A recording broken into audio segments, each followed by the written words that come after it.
안녕하세요. Dạ, xin chào các anh chị em ạ. 그동안 평안하셨습니까? Các anh chị em có bình an không ạ? 네, 주님 은혜 안에서 늘 평안하시길 진심으로 기원합니다. Thực sự là thầy rất là mong muốn các anh chị em của chúng ta có được sự bình an trong Chúa ạ. 같이 기도하고 시작하겠습니다. Và chúng ta cùng nhau cầu nguyện và bắt đầu bài giảng ngày hôm nay nha. 은혜로우시고 자비로우신 우리 아버지 하나님, 진심으로 감사드립니다. Chúng con thành tâm dâng lời cảm tạ Đức Chúa Trời, đấng đầy dẫy tình yêu thương và ân điển là Cha của chúng con. 죄인인 저희를 사랑해 주셔서 예수의 보혈로 모든 죄를 깨끗이 씻어 주심에 감사드립니다. Và chúng con cảm tạ ơn Chúa vì Ngài đã cứu rỗi chúng con. Chúa đã dùng huyết báu quý giá của Chúa mà rửa sạch tội lỗi của chúng con. 하나님의 자녀 삼아 주셔서 오늘까지 양육해 주시고 보호해 주심도 감사드립니다. Và chúng con xin dâng lời cảm tạ ơn Chúa vì Ngài đã cho phép chúng con trở thành con cái của Ngài. Ngài đã dưỡng dục và gìn giữ chúng con cho đến ngày hôm nay. 주님 몸된 교회 안에서 은혜 위에 은혜로 채워주시고 주님 뜻 가운데 살아갈 수 있도록 인도해 주심도 감사드립니다. Và cảm tạ ơn Chúa vì Ngài đã dẫn dắt chúng con ở trong hội thánh là thân thể của Ngài. Xin Chúa lấp đầy bởi ân điển của Chúa trong đời sống của chúng con. 오늘 아버지의 말씀을 사모하는 우리 사이공교회 형제자매님들 주님 안에 함께 모였습니다. Và hôm nay các anh chị em trong hội thánh Sài Gòn của chúng con nhóm họp tại nơi đây để lắng nghe lời của Chúa. 이 시간 저희 각자에게 필요한 말씀으로 각자에게 나타내 주시길 간구드립니다. Và chúng con mong muốn khao khát Chúa ban lời cần thiết cho từng người trong chúng con. 이 마지막 때에 저희가 더욱 마음을 지키며 Và xin Chúa cùng giúp đỡ để trong thời kỳ cuối cùng này chúng con gìn giữ tấm lòng của mình. 복음 전하는 데도 하나가 될 수 있도록 도와주시옵소서. Và xin Chúa giúp đỡ để trong lúc chúng con truyền rao tin lành chúng con có thể trở thành hiệp nhất với nhau. 저희가 서로 긍휼히 여기며 또 이해하고 사랑할 수 있도록 도와주시옵소서. Và xin Chúa giúp đỡ để các anh chị em của chúng con có thể ngày một yêu thương nhau nhiều hơn nữa. 또 마음에 고민과 또 육신에 고통 있는 분들이 있다면 주께서 치유의 손길로 붙들어 주시길 간구드립니다. Và nếu mà trong các anh chị em của chúng con có những điều bận tâm, những điều khó khăn trong cuộc sống, xin Chúa cũng giúp đỡ bằng bàn tay quyền năng của Ngài và dẫn dắt chúng con. 오늘의 모든 일정도 자비하신 아버지 손길에 의지합니다. Và hôm nay tất cả mọi lịch trình chúng con xin dựa dẫm vào bàn tay nhân từ của Ngài. 고마우신 예수님 Và chúng con thành 이름으로 tâm cầu nguyện nhân 기도드렸습니다. danh Đức Chúa Giêsu Christ. 아멘. 구약 성경 역대하 16장을 찾겠습니다. Chúng ta tìm sách Kinh Thánh nào, sách Sử Ký 2 đoạn 16 à. Sử Ký 2. 역대하 16장입니다. Sử Ký 2 đoạn 16 à.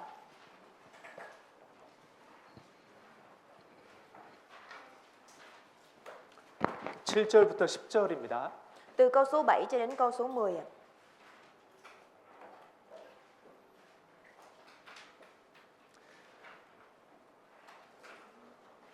칠절부터 제가 읽어보겠습니다. Từ câu số 7 thầy xin phép được đọc ạ. 때에 선견자 하나니가 유다 왕 아사에게 나와서 이르되 왕이 아람 왕을 의지하고 왕의 하나님 여호와를 의지하지 아니한 고로 아람 왕의 군대가 왕의 손에서 벗어났나이다. Trong khi ấy, nhà tiên kiến Hanani đến gặp Asa, vua Juda và nói: Vì vua nương cậy vua Aram mà không nương cậy Jehovah Đức Chúa Trời của vua, nên đạo quân vua Aram đã thoát khỏi tay vua. 구스 사람과 룹 사람의 군대가 크지 아니하며 말과 병거가 심히 많지 아니하더이까. 그러나 왕이 여호와를 의지한 고로 여호와께서 왕의 손에 붙이셨나이다. Quân Cút và dân Libya chẳng phải là một lực lượng hùng hậu sao? Chiến xa và kỵ binh của chúng chẳng phải rất đông sao? Dù vậy, vì vua nhờ cậy Đức Giê-hô-va nên Ngài phó chúng vào tay vua. 9절을 같이 읽겠습니다. Câu 9 chúng ta cùng nhau đọc nha. 여호와의 눈은 온 땅을 두루 감찰하사 전심으로 자기에게 향하는 자를 위하여 능력을 베푸시나니 이 일은 왕이 망령되이 행하였은즉 이후부터는 왕에게 전쟁이 있으리이다 하매 아사가 노하여 선견자를 옥에 가두었으니 이는 그 말에 크게 노하였음이며 그때의 아사가 또 몇 백성을 학대하였더라. Asa nổi giận với nhà tiên kiến và bỏ tù người vì vua rất tức giận người về việc ấy. Trong lúc đó Asa cũng đàn áp một số người khác trong dân. 방금 읽었던 9절 말씀은 아마 잘 알고 계실 거예요. Lời Kinh Thánh mà vừa nãy chúng ta cùng nhau đọc chắc là nội dung mà các anh chị em của chúng ta đều biết rõ đúng không ạ? 여호와의 눈은 온 땅을 두루 감찰하사 전심으로 자기에게 향하는 자를 위하여 능력을 베푸시나니. Vì mắt của Đức Giê-hô-va soi xét khắp thế gian để giúp sức cho người nào trọn lòng đối với Ngài ạ. 이 말씀은 하나님께서 아사 왕에게 주신 말씀입니다. Và đây là lời mà Đức Chúa Trời dành cho Asa. 이 아사 왕은 남유다 세 번째 왕이었어요. Và Asa là vị vua thứ ba ở vương quốc Nam Juda. 아사 왕은 처음에 하나님에 대한 전심이 있었습니다.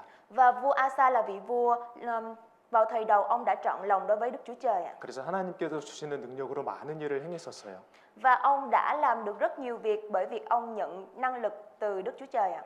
이 하나님 약속대로요. Đây là lời hứa của Đức Chúa Trời ạ. 하나님이 주시는 능력으로 아사는요. 하나님이 기뻐하시는 많은 일들을 행했습니다. Và Asa, người đã nhận được năng lực từ Đức Chúa Trời, đã làm rất là nhiều việc. 남유다에 있는 우상들을 제거했습니다. Và ông đã loại bỏ hết tất cả thần tượng ở Nam Juda. 그리고 이 아사 왕의 어머니가 우상을 만드니까요. Và vua Asa, mẹ của vua là Thái hậu ạ, bà đã làm tượng thần ạ, bà đã làm thần tượng ạ. 그 어머니를 태호의 위치에서 폐위를 시킵니다. Và ông cũng đã cắt chức Thái hậu của bà. 그러니까 아사 왕은 인정에 매이지 않았던 거예요. Và vua Asa là một vị vua đã không bị bám víu bởi tình cảm cá nhân ạ. 그런 아사 왕을 보면서 많은 유다 백성들이 하나님께 돌아왔습니다. Và vua Asa đã làm cho nhiều dân Israel quay trở về với Đức Chúa Trời ạ. 그러니까 우리 시대로 말하면요, 그리스도의 향기를 아주 듬뿍 뿜어내던 사람이었어요. Và đối với thời đại của chúng ta, vua Asa là một người đang lan tỏa hương thơm của Đấng Christ một cách mãnh liệt ạ.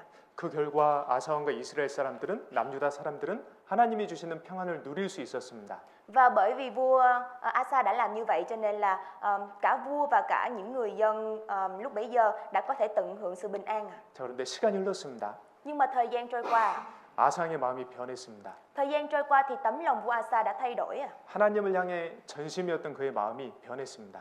Tấm lòng trọn lòng đối với Đức Chúa Trời của vua Asa đã thay đổi ạ. 그걸 어떻게 할 수 있냐면요. Tại sao ông lại trở nên thay đổi như vậy ạ? 이제 한 가지 사건이 터집니다. Bởi vì là có một sự kiện đã xảy ra. 북이스라엘이 남유다를 침공했어요. Lúc đó thì Bắc Israel đã tấn công Nam Juda. 그 전에 구스 대군이 남유다 쳐들어왔을 때는 아사 왕이 하나님을 의지했습니다. Lúc trước đây khi mà quân Cút đánh Nam Juda, lúc đó vua Asa đã nương cậy vào Đức Chúa Trời ạ. 그런데 아사 왕이 이번에는 하나님을 의지한 것이 아니라 사람을 의지한 거예요. Nhưng mà vào trận chiến lần này thì ông đã không nương cậy vào Đức Chúa Trời mà ông đã nương cậy nơi con người ạ. 아람 왕 베나단에게 많은 재물을 주면서 우리 좀 도와주라고 부탁을 했습니다. Lúc đó vua Asa đã đưa cho vua Aram nhiều vàng bạc châu báu và ông đã yêu cầu là vua Aram giúp đỡ mình ạ. 예, 물론 그 결과 그 위기는 넘겼습니다. Tất nhiên là bởi việc đó thì có thể vượt qua được sự khó khăn lúc đó. 그런데 아사 왕의 마음이 예전 같지 않다라는 것을 우리가 알 수 있는 대목이에요. Nhưng mà bởi cái điều đó thì đây là phân đoạn mà chúng ta có thể thấy được rằng tấm lòng của vua Asa lúc này đã thay đổi, không còn giống như trước nữa. 예전에는 더 큰 대군이 왔을 때도 아사 왕이 하나님을 의지했거든요. Lúc đó là cho dù có quân đội có cuộc trận chiến mà quân đội có nhiều đi chăng nữa thì ông vẫn nương cậy nơi Đức Chúa Trời ạ. 그때 하나님의 선지자가 아사 왕에게 나왔습니다. Lúc đó thì 하나님의 선지자가 아사 왕에게 왔어요. lúc đó thì nhà tiên tri của Đức Chúa Trời đã đến với vua Asa. 요즘 제가 발음이 많이 안 좋아졌습니다. Dạo gần đây là phát âm của thầy không được tốt ạ. 좀 이해를 좀 해주세요. Mong các anh chị em thông cảm ạ. 화자매님이 통역을 잘못하시는 게 아니에요. Dạ không phải là người chị em không thông dịch được ạ. 제 발음이 요즘 부정확해졌어요. 네, 통역해 주세요. 자, 어쨌든 이제 하나님의 선지자가 아사 왕에게 말을 하는 거예요. Và lúc này thì nhà tiên tri Hanani đã đến với vua Asa và nói rằng 아사 왕이시여, 이번에 왕이 하나님을 의지하지 않았습니다. nhà vua ơi, lần này vua đã không nương cậy nơi Đức Chúa Trời. 왕이 사람을 의지했습니다. Vua đã nương cậy nơi con người. 예전에 왕이 하나님을 의지해서 큰 승리를 하지 않았습니까? Không phải là trước đây khi mà vua nương cậy nơi Đức Chúa Trời, vua đã từng giành lấy chiến thắng hay sao? 하나님께서는 하나님을 향해 전심인 자에게 능력을 주시지 않습니까? Không phải là Đức Chúa Trời sẽ ban cho người nào trọn lòng với Ngài hay sao ạ? 예전에 그 하나님에 대해 전심이었던 아사 왕의 마음을 일깨워 준 거죠. Ông làm khơi dậy sự trọn lòng của vua Aram như trước đây. 아사는 정말 예전에 전심이었거든요, 하나님께. Thực sự là trước đây vị vua Asa là một vị vua đã trọn lòng đối với Đức Chúa Trời ạ. 하나님께서 하나님의 선지자를 통해서 아사 왕의 마음을 일깨워 주신 거예요. Và Đức Chúa Trời thông qua nhà tiên tri đã làm khơi dậy tấm lòng của vua Asa ạ. 아사 왕이 다시 전심을 품을 수 있도록요. Để vua Asa có thể lấy lại sự trọn lòng. 그런데 아사 왕은 그 하나님의 말씀이 듣기 싫었습니다. Nhưng mà lúc đó thì vua Asa đã không muốn nghe lời của Đức Chúa Trời ạ. 그래서 하나님의 말씀을 전해뒀던 그 선지자를 감옥에 넣어버렸어요. Và vị tiên tri mà trước đây đã đến nói với vua Asa đã bỏ tù người đó rồi ạ. 그 이후에 아사 왕의 삶은 그냥 평범한 삶을 살게 됩니다.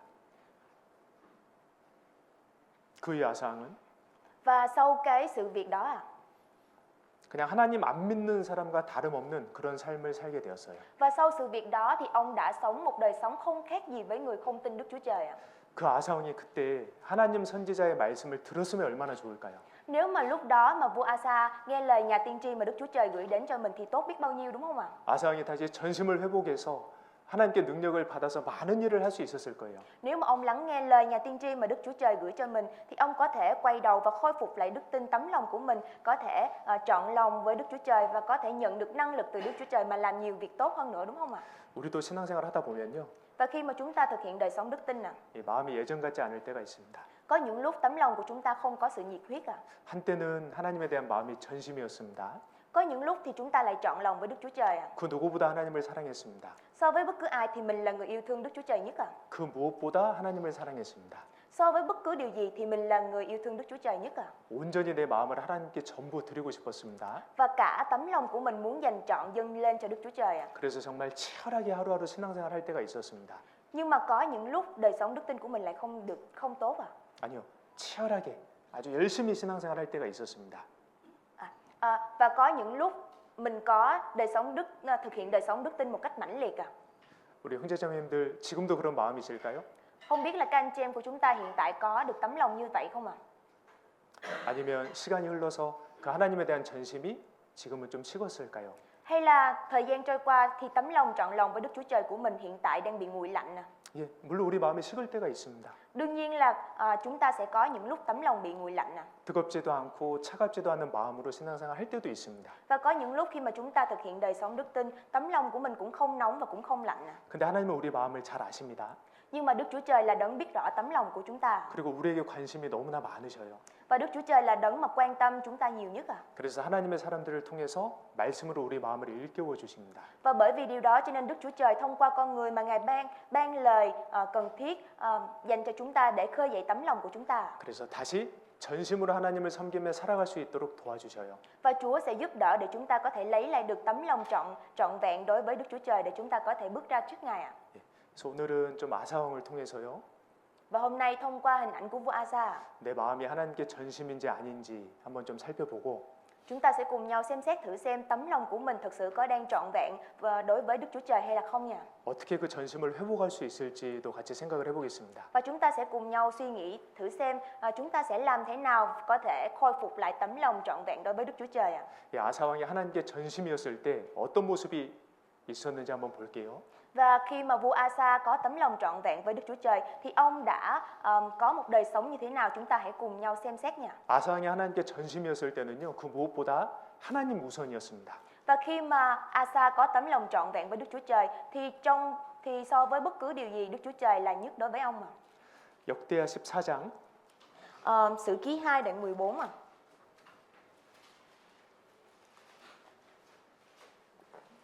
1절 Sử ký 2 đoạn 14 câu số 1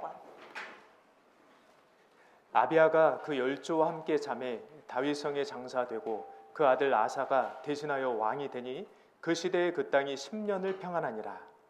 Abizan ăn giấc cùng tổ phụ mình và được an táng trong thành David. Thái tử Asa lên ngai kế vị. Trong thời trị vì của vua này, xứ sở được hòa bình 10 năm. 2절 같이 읽겠습니다. Số 2 chúng ta cùng nhau đọc 아사가 그 하나님 여호와 보시기에 선과 정의를 행하여. 여러분, 왕은요 자기가 하고 싶은 거 다 할 수 있습니다. Mọi người vua thì có thể làm bất cứ điều gì mà mình muốn 근데 아사 왕은 왕이 되었을 때 자기가 원하는 걸 한 게 아니었어요. Nhưng mà khi mà Asa trở lên làm vua thì ông đã không làm theo những gì mà lòng mình muốn. 하나님 보시기에 선과 정의를 행했습니다. Asa làm điều thiện và ngay thẳng dưới mắt Đức Giê-hô-va. 자신의 자유와 권한으로 자기를 기쁘게 했던 게 아니에요. Không phải là ông 자신의 자유와 권한으로 자기를 기쁘게 했던 게 아니에요. 아사 왕은 아사 왕은 자기를 기쁘게 하지 않았습니다. vua Asa đã không làm cho bản thân mình vui. 하나님 보시기에 선과 정의를 행했다. Nhưng mà ở đây đang nói là Asa làm điều thiện và ngay thẳng dưới mắt Giê-hô-va. 우리 그리스도인들도 왕 같은 제사장이죠. Không phải là cơ đốc nhân của chúng ta là thầy tế lễ hoàng gia. 우리가 전심일 때는요. Khi mà chúng ta trọn lòng với Đức Chúa Trời 무엇보다 하나님 보시기에 선과 정의를 행합니다. thì so với bất cứ điều gì khác dưới mắt Đức Chúa Trời, chúng ta làm điều thiện và ngay thẳng. 그러니까 하나님 일을 행하는데 우선이에요. Đó chính là trong tất cả mọi việc Đức Chúa Trời luôn luôn là đặt để Đức Chúa Trời lên ưu tiên. 우리가 전심일 때는 하나님의 뜻을 행하는데 우선이 돼요. Và khi mà chúng ta chọn lòng với Đức Chúa Trời, chúng ta làm công việc của Chúa, đặt để công việc của Chúa lên ưu tiên. 물론 내가 하고 싶은 것도 있어요. Đương nhiên là cũng có cái mà mình muốn làm. 내가 원하는 것도 있어요. Và có cái mình cũng thực sự là mong muốn để thực hiện. 근데 우리가 하나님께 전심일 때는요. Nhưng mà khi tấm lòng của mình trọn vẹn đối với Chúa 나보다 하나님을 더 우선하게 됩니다. thì so với bản thân mình thì Đức Chúa Trời vẫn là ưu tiên. 그렇지 않을 때는 Nhưng mà nếu mà những lúc mà không được như vậy 늘 내가 먼저예요. thì tất nhiên là mình sẽ là ưu tiên. 하나님 말씀보다는 내 생각이 먼저입니다. So với lời của Chúa thì suy nghĩ của mình là ưu tiên. 하나님 뜻보다는 내 뜻이 먼저입니다. So với ý muốn của Chúa thì ý muốn của mình là ưu tiên. 우리가 전심이 아닐 때요. Khi mà chúng ta không trọn lòng đối với Đức Chúa Trời. 아사는요. 전심일 때 하나님 보실 때 선과 정의를 행했습니다. Khi mà Asa trọn lòng đối với Đức Chúa Trời thì Asa làm điều thiện và ngay thẳng dưới mắt Đức Giê-hô-va. 뿐만 아니라 아사 왕은 전심일 때 우상을 제거했어요. Không những vậy khi mà vua Asa trọn lòng đối với Đức Chúa Trời, ông đã dẹp bỏ hết tất cả thần tượng. 3절 Câu số 3. 이방 제단과 산당을 없애하고 주상을 회파하며 아세라상을 찍고 Vua dẹp bỏ các bàn thờ của thần ngoại bang và những nơi cao đập bể các trụ thờ và phá hủy các tượng Asera. 5절 Câu số 5. 또 유다 모든 성읍에서 산당과 태양상을 없애하며 나라가 그 앞에서 평안함을 얻으니라. Vua cũng dẹp bỏ những nơi cao và các bàn thờ dân hương khỏi các thành của Juda, vương quốc được hòa bình dưới thời trị vì của vua. 6절 같이 읽습니다. Câu số 6 chúng ta cùng nhau đọc ạ. 여호와께서 아사에게 평안을 주셨으므로 그 땅이 평안하여 여러 해 싸움이 없은지라. Vì Đức Giê-hô-va ban cho vua được nghỉ ngơi. 아상이 전심일 때는 우상을 제거하는 데 힘썼습니다. Và khi mà vua Asa chọn lòng đối với Đức Chúa Trời, ông đã gắng sức trong việc loại bỏ các thần tượng. 그러니까 하나님의 평안을 주셨어요. Bởi vì điều đó cho nên Đức Chúa Trời đã ban trong sự bình an. 그리고 여러 해 동안 싸움이 없었어요. Và trong khoảng thời gian đó đã không có cuộc chiến tranh nào. 여러분, 우리 그리스도인들에게도 우상이 있습니다. Mọi người các cơ đốc nhân của chúng ta cũng có thần tượng. 주님보다 더 사랑하고 있는 게 있다면 그게 우상입니다. So với Chúa, nếu mà chúng ta có điều gì yêu thương và thích thú hơn đối với Chúa thì đó chính là thần tượng của chúng ta. 주님보다 더 가까이 하고 있는 게 있다면 그게 우상입니다. Và so với Chúa, nếu mà có điều gì mình gần gũi hơn thì đó chính là thần tượng. 내가 말씀 보는 시간보다 유튜브 보는 시간이 많다면 유튜브가 우상입니다. So với lời của Chúa, nếu mà mình sử dụng thời gian nhiều hơn đối với YouTube thì tất nhiên là YouTube sẽ trở thành thần tượng của mình. 우리가 이렇게 교제에 모입니다. Và thời gian này là thời gian mà chúng ta nhóm họp với nhau. 근데 내가 교제에 가지 못하도록 붙잡는 게 있다면 그게 우상이에요. Nhưng mà nếu mà là thời gian chúng ta phải đến nhóm họp, nhưng mà nếu mà có thứ gì đó nắm lấy mình khiến mình không thể đến nhóm họp thì đó chính là thần tượng. 우리 그리스도인들은 우상이 들어오면 마음이 어떻습니까? 우리 그리스도인들은 마음에 우상이 들어오면 어떻습니까?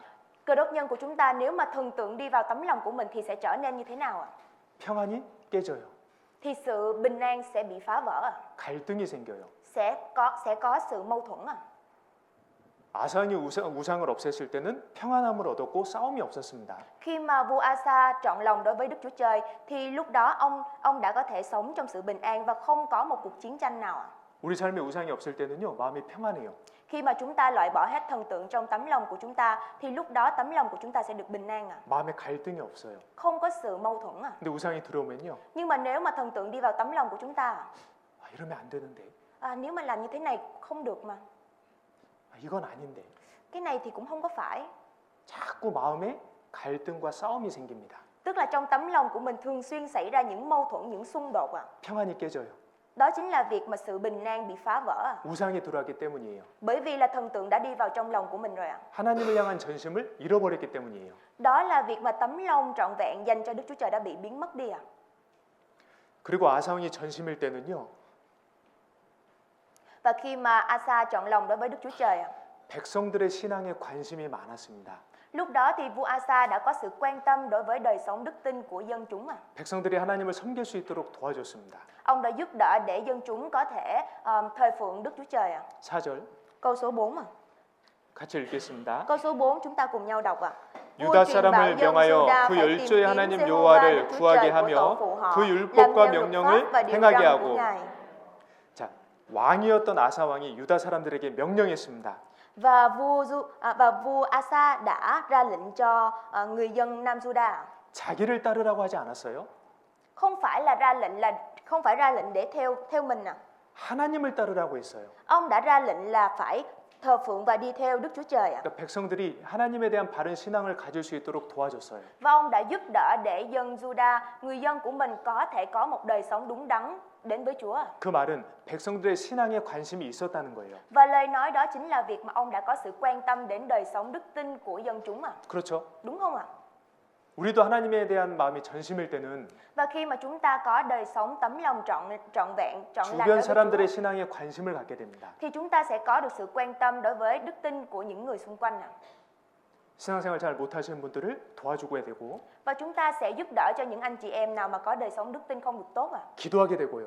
Chúng ta cũng sẽ có thể cầu nguyện cho anh chị em đó. 찾아가게 됩니다. Và chúng ta cũng có thể tìm đến anh chị em đó. 그리고 구원받지 못한 분들에게는 복음을 전하려고 노력을 하게 됩니다. Và chúng ta cũng sẽ cố gắng nỗ lực trong việc truyền giảng cho những linh hồn vẫn chưa biết đến tin lành ạ. 마음이 전심일 때요. Bởi vì là tấm lòng trọn lành dành cho Đức Chúa Trời ạ. 그런데 하나님에 대한 전심이 사라지면 Nhưng mà nếu mà tấm lòng trọn lành dành cho Đức Chúa Trời bị biến mất đi ạ, 주변 분들의 신앙에 그렇게 관심이 없어지게 됩니다. thì cái sự quan tâm đối với những người xung quanh sẽ cũng bị biến mất đi ạ. 가족들의 신앙도 Ngay cả đối với đời đức tin của người thân, người trong gia đình của mình cũng biến mất đi ạ. 형제자매들의 신앙도 Đời sống đức tin của các anh chị em cũng không có quan tâm đến ạ. 구원받지 않은 주변 사람들의 영혼에도 관심이 없게 돼요. Và những linh hồn xung quanh của mình vẫn chưa nhận được sự cứu rỗi cũng không còn quan tâm đến ạ.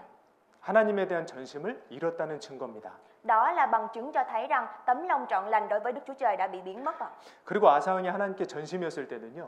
Và khi mà vua Asa trọn lòng đối với Đức Chúa Trời ạ, 신앙뿐만 아니라 자기 일에도 열심히 최선을 다했습니다. không phải chỉ với đời sống đức tin mà ngay cả trong công việc của ông đã cố gắng làm việc chăm chỉ ạ. 6절 Câu số 6 ạ. 여호와께서 아사에게 평안을 주셨으므로 그 땅이 평안하여 여러 해 싸움이 없은지라 저가 견고한 성읍들을 유다에 건축하니라. Vua xây dựng các thành trì kiên cố trong đất Juda vì đất nước được hòa bình. Trong thời kỳ này không có chiến tranh vì Đức Giê-hô-va ban cho vua được nghỉ ngơi. 왕은요 하나님의 허락하셔야 됩니다.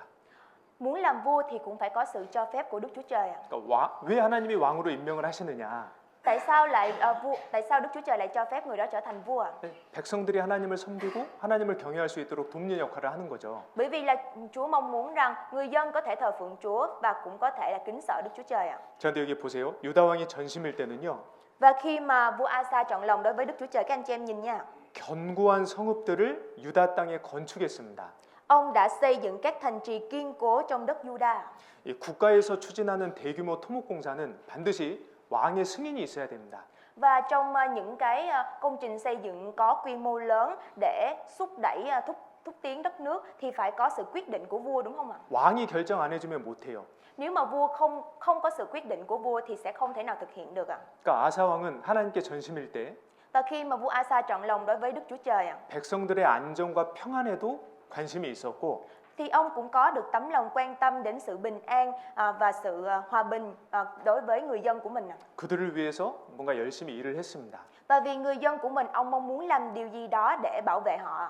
우리도 하나님께 전심일 때는요. Khi mà chúng ta trọn lòng đối với Đức Chúa Trời ạ, 내게 주어진 봉사, 직분에 충실하게 됩니다. thì những công việc mà mình được giao hay là chức vụ mà mình được giao, mình sẽ trung tín trong công việc đó ạ. 여러분 하나님의 일, 하나님의 봉사를 하고 싶다고 누구나 할 수 있는 게 아니잖아요. Không phải là công việc của Đức Chúa Trời mà bất cứ ai muốn thì có thể làm được đâu ạ. 우리가 하나님의 일을 할 수 있다는 건 정말 큰 기회이자 축복입니다. Thực sự là cơ hội mà mình có thể làm công việc Đức Chúa Trời, đó là sự chúc phúc và một ân điển lớn Đức Chúa Trời dành cho mình. 하나님이 우리에게 맡기신 거거든요. Bởi vì là đó là việc mà Đức Chúa Trời giao phó cho mình. 자, 우리가 전심일 때는 Khi mà chúng ta chọn lòng đối với Đức Chúa Trời 하나님의 일에 충성되게 되고 thì chúng ta có thể trung tín đối với Đức Chúa Trời. 또 우리가 주어진 일에도 열심하게 됩니다. Và những công việc mà mình được giao phó thì mình có thể làm một cách chăm chỉ. 그렇지 않을 때는요. Nhưng mà nếu mà không được như vậy thì sẽ như thế nào ạ? 봉사에 게을러지고요. Thì mình sẽ lười biếng trong công việc được giao phó, trong công việc phục vụ ạ. 주님께서 내게 맡기신 일에 게을러지게 됩니다. Và mình sẽ trở nên lười biếng trong công việc mà mình được Chúa giao phó. 그리고 아상이 전심일 때는 그는 늘 승리했어요. Và khi mà ông chọn lòng đối với Đức Chúa Trời thì ông ngày càng giành chiến thắng trong các cuộc trận chiến. 자신보다 강한 대적을 이겼습니다. So với ông có thể chiến thắng những kẻ chống đối mình. 하나님의 도우심으로요. Bởi vì là bởi sự giúp đỡ của Đức Chúa Trời. 9절. Câu số 9. 구스 사람 세라가 저희를 치려하여 군사 100만과 병거 300승을 거느리고 마레사에 이르매. Sê-đách người Cút kéo một lực lượng gồm 1 triệu quân với 300 cỗ xe tiến đánh người Juda và họ đi đến Maresa. 구스 사람이 100만 대군을 거느리고 이제 남유다에 쳐들어왔습니다. Và người Cút đã kéo một lực lượng gồm 1 triệu quân đang tiến đến Nam Juda. 그때 아사 왕의 군대는 58만 명밖에 안 돼요. Lúc đó thì quân đội của vua Asa chỉ có khoảng 580.000 người thôi ạ. 그러니까 60%밖에 안 되는 거예요. Tức là chưa đạt đến 60% à. 근데 그때 아사는 하나님을 의지했고 Nhưng mà đúng lúc thời điểm đó thì vua Asa đã dựa dẫm và nương cậy nơi Đức Chúa Trời. 하나님을 의지함으로 하나님께 능력을 받았습니다. Bởi vì là ông đã nương cậy nơi Đức Chúa Trời cho nên ông đã nhận được năng lực mà Đức Chúa Trời ban cho mình. 그리고 아사는 승리했어요. Và bởi điều đó Asa đã chiến thắng. 11절. Câu số 12. 하나님께 전심일 때 아사가 이렇게 기도했습니다. Và khi mà ông chọn lòng đối với Đức Chúa Trời, ông đã cầu nguyện với Đức Chúa Trời như thế này. 같이 읽겠습니다. Câu số 11 chúng ta cùng nhau đọc nha. 그 Asa 하나님 cầu khẩn 여호와께 Giê-hô-va Đức Chúa Trời mình, 부르짖어 lạy Đức 가로되 Giê-hô-va, 강한 자와 ngoài 약한 자 Chúa chẳng ai 사이에는 giúp người 주밖에 yếu thắng 도와줄 được 리가 người mạnh. 없사오니 Lạy 우리 Giê-hô-va 하나님 Đức Chúa Trời 여호와여 của chúng 우리를 con, xin giúp 도우소서. đỡ chúng 우리가 con, 주를 vì chúng con nương 의지하오며 cậy 주의 nơi Ngài, 이름을 nhân danh Chúa, 의탁하옵고 chúng 이 con 많은 đương đầu 무리를 cùng 치러 đoàn quân đông 왔나이다. đảo này. 여호와여 Đức Giê-hô-va 주는 우리의 ơi, Ngài là Đức Chúa 하나님이시오니 Trời của chúng con, 원컨대 xin đừng 사람으로 để 저를 loài 이기지 người thắng hơn 못하게 Chúa. 하옵소서 하였더니 야, 아사가요 진짜 하나님을 의지하고 있는 거예요. Thực sự lúc này Asa đã chọn lòng và thực sự nương cậy nơi Đức Chúa Trời. 승리했습니다. Và ông đã giành chiến thắng. 예, 우리에게도 강한 대적이 있습니다. Và đối với chúng ta cũng có những kẻ mạnh chống đối mình. 육신입니다. Đó chính là thể xác. 우리의 육신은 너무나 강한 대적이에요. Thể xác của chúng ta là một kẻ thù mạnh. 또 이 세상도 강한 대적입니다. Và thế gian cũng là một kẻ thù rất là mạnh. 마귀는 이 세상 것을 통해서 우리 신앙을 무너뜨리려고 합니다. Và ma quỷ sẽ thông qua thế gian mà làm cho đời sống đức tin của chúng ta bị sụp đổ. 자, 그런데 우리가 하나님께 전심일 때는요. Nhưng mà khi mà tấm lòng của chúng ta trọn vẹn 그 đối với Đức Chúa 육신을 Trời 이겨요. thì chúng ta có thể chiến thắng được thể xác. 세상을 이겨요. Chúng ta chiến thắng được thế gian. 하나님의 도우심으로요. Bởi vì là Đức Chúa Trời giúp đỡ chúng ta. 우리가 하나님께 전심일 때는요. 승리하는 신앙생활을 하게 됩니다. Và khi mà chúng ta chọn lòng đối với Đức Chúa Trời thì chúng ta có thể thực hiện một đời sống đức tin chiến thắng. 승리는 기쁨이 있죠. Bởi vì sự chiến thắng chính là niềm vui đúng không ạ? 그러니까 우리가 하나님께 전심일 때는 우리 마음에 기쁨이 있어요. Và khi mà chúng ta chọn lòng đối với Đức Chúa Trời, trong tấm lòng của chúng ta có được niềm vui, 감사가 있어요. có được sự cảm tạ. 그런데 우리 마음이 그렇지 못할 때는 Nhưng mà khi mà tấm lòng của chúng ta không được như vậy thì sẽ như thế nào ạ? 늘 패배 의식이 있고요. 괴로움이 있습니다. Thì sẽ trở nên thì tấm lòng của chúng ta sẽ trở nên đau khổ và buồn tủi. 후회가 있습니다. Có sự hối hận, 자책이 있습니다. có sự oán trách. 하나님께 전심일 때와 그렇지 않을 때 마음 상태도 완전히 달라지는 거예요. Khi mà tấm lòng không trọn lành đối với Đức Chúa Trời thì trạng thái của tấm lòng sẽ bị thay đổi. 그리고 아사가 하나님께 전심일 때는 방금 읽었던 것처럼 하나님께 기도했어요. Và giống như khi mà vua Asa chọn lòng đối với Đức Chúa Trời thì ông đã dâng lên lời cầu nguyện giống như nội dung mà lúc nãy chúng ta vừa mới đọc. 하나님을 의지했어요. Ông đã dựa dẫm vào Chúa. 그리고 상식적이지 않은 행동을 했어요. Và ông đã không có làm những cái hành động giống với lẽ thường à? 믿음으로. Mà ông đã làm bởi đức tin à? 여러분 60만 명으로 100만 대군을 치러 나가는 것은 사실 상식적이지 않습니다. Mọi người đi ra chiến đấu với 1 triệu quân mà chỉ có 580.000 quân thì đó không phải là lẽ thường đúng không ạ? Không có giống với lẽ thường đúng không ạ? 상식적으로 계산해 보면 지는 싸움이에요. Bởi vì là nếu mà chúng ta tính toán theo hợp với lẽ thường thì đó không phải là một cuộc chiến mà mình có thể giành chiến thắng à. 근데 아사는 믿음이 있었기 때문에 Nhưng mà bởi vì lúc này Asa có đức tin à. 하나님에 대한 전심이었기 때문에 Bởi vì ông trọn lòng đối với Đức Chúa Trời à. 상식적이지 않은 행동을 했습니다. Ông đã thực hiện và làm hành động không hợp với lẽ thường đúng không ạ? 믿음의 행동은요. Đó chính là hành động của đức tin à. 믿음이 없는 사람이 봤을 때는 무모해 보입니다. Hành động của đức tin khi mà người không có đức tin nhìn vào thì thấy nó không hợp lý mà nó không hợp lý à. 그렇게 보여요. Họ sẽ nhìn thấy như vậy à. 믿음이 없으니까. Bởi vì là họ không có đức tin à. 하나님의 능력을 모르니까. Bởi vì là họ không biết đến năng lực của Đức Chúa Trời à. 근데 믿음이 있는 사람은 무모해 보이는 행동을 합니다. 믿음이 있는 사람은 Và người mà có đức tin à. 상식 이상의 행동을 합니다. 좀 무리한, 그러니까 그러니까 다른 사람의 생각보다 더 무리한 행동을 합니다. Và người mà có đức tin thì sẽ hành động khác với lẽ thường à. Tức là khi mà người thế gian nhìn vào thì họ không thể nào hiểu được là người này làm gì à. 전도하지 말라는 사람에게 한 번 더 전도하는 것은 상식적인 게 아니에요. Ví dụ việc không hợp với lẽ thường đó chính là mình lại nói thêm một lần nữa, mình truyền giảng thêm một lần nữa cho những người nói là đừng có truyền giảng cho tôi à. 그건 믿음이 있어야 할 수 있는 거예요. Đó chính là việc mà nếu mà có đức tin mới có thể làm được à. 하나님을 의지할 수 있는 거예요. Đó chính là việc dựa dẫm vào Đức Chúa Trời à. 아사가 전심일 때는 그랬어요. Khi mà Asa trọn lòng đối với Đức Chúa Trời, ông đã làm như thế à. 환경을 보지 않았습니다. Ông đã không nhìn vào hoàn cảnh à. 주님을 봤어요. Ông chỉ nhìn vào Đức Chúa Trời thôi à. 그러니까 주님을 의지했고 Và ông dựa vào Chúa à. 주님의 능력을 얻었어요. Và ông đã nhận được năng lực từ Chúa à. 우리도 그렇습니다. Và chúng ta cũng giống như vậy à. 우리가 전심일 때는요. Khi mà chúng ta trọn lòng đối với Đức Chúa Trời à, 하나님을 의지합니다. thì chúng ta sẽ dựa dẫm vào Chúa 하나님께 기도해요. và chúng ta sẽ cầu nguyện với Chúa. 내가 할 수 없을 것 같은 일도 해낼 수 있습니다. Và những việc dường như là mình không thể làm được thì mình lại có thể làm được ạ. 하나님의 도우심으로. Bởi vì là bởi sự giúp đỡ của Đức Chúa Trời ạ. 그렇죠? Đúng không ạ? 근데 우리가 마음이 사라지면 Nhưng mà nếu mà tấm lòng bị biến mất ạ, 내 머리로 계산을 해보고 và chúng ta dùng đầu óc của mình để tính toán ạ, 이해되는 일만 합니다. thì chúng ta chỉ có thể hiểu được những việc mà mình có thể hiểu thôi ạ. 야, 이 정도 하면은 이 정도는 될 수 있겠다. Nếu mà tầm này giường này thì có thể thực hiện được. 전심이 아닐 때는 믿음의 행동을 할 수가 없어요. Khi mà không chọn lòng thì không thể làm những việc bằng đức tin ạ. 그리고 이 아사 왕이 하나님께 전심이었을 때는요. Và khi mà vua Asa chọn lòng đối với Đức Chúa Trời ạ, 백성들이 아사 왕을 보고 하나님께 돌아왔어요.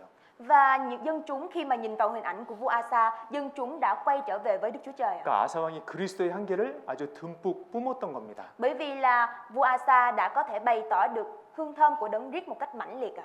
역대하 15장 9절. Sử ký 2 đoạn 15 ạ. Câu số 9절. 9 ạ. Sử ký 2 đoạn 15 câu số 9 ạ.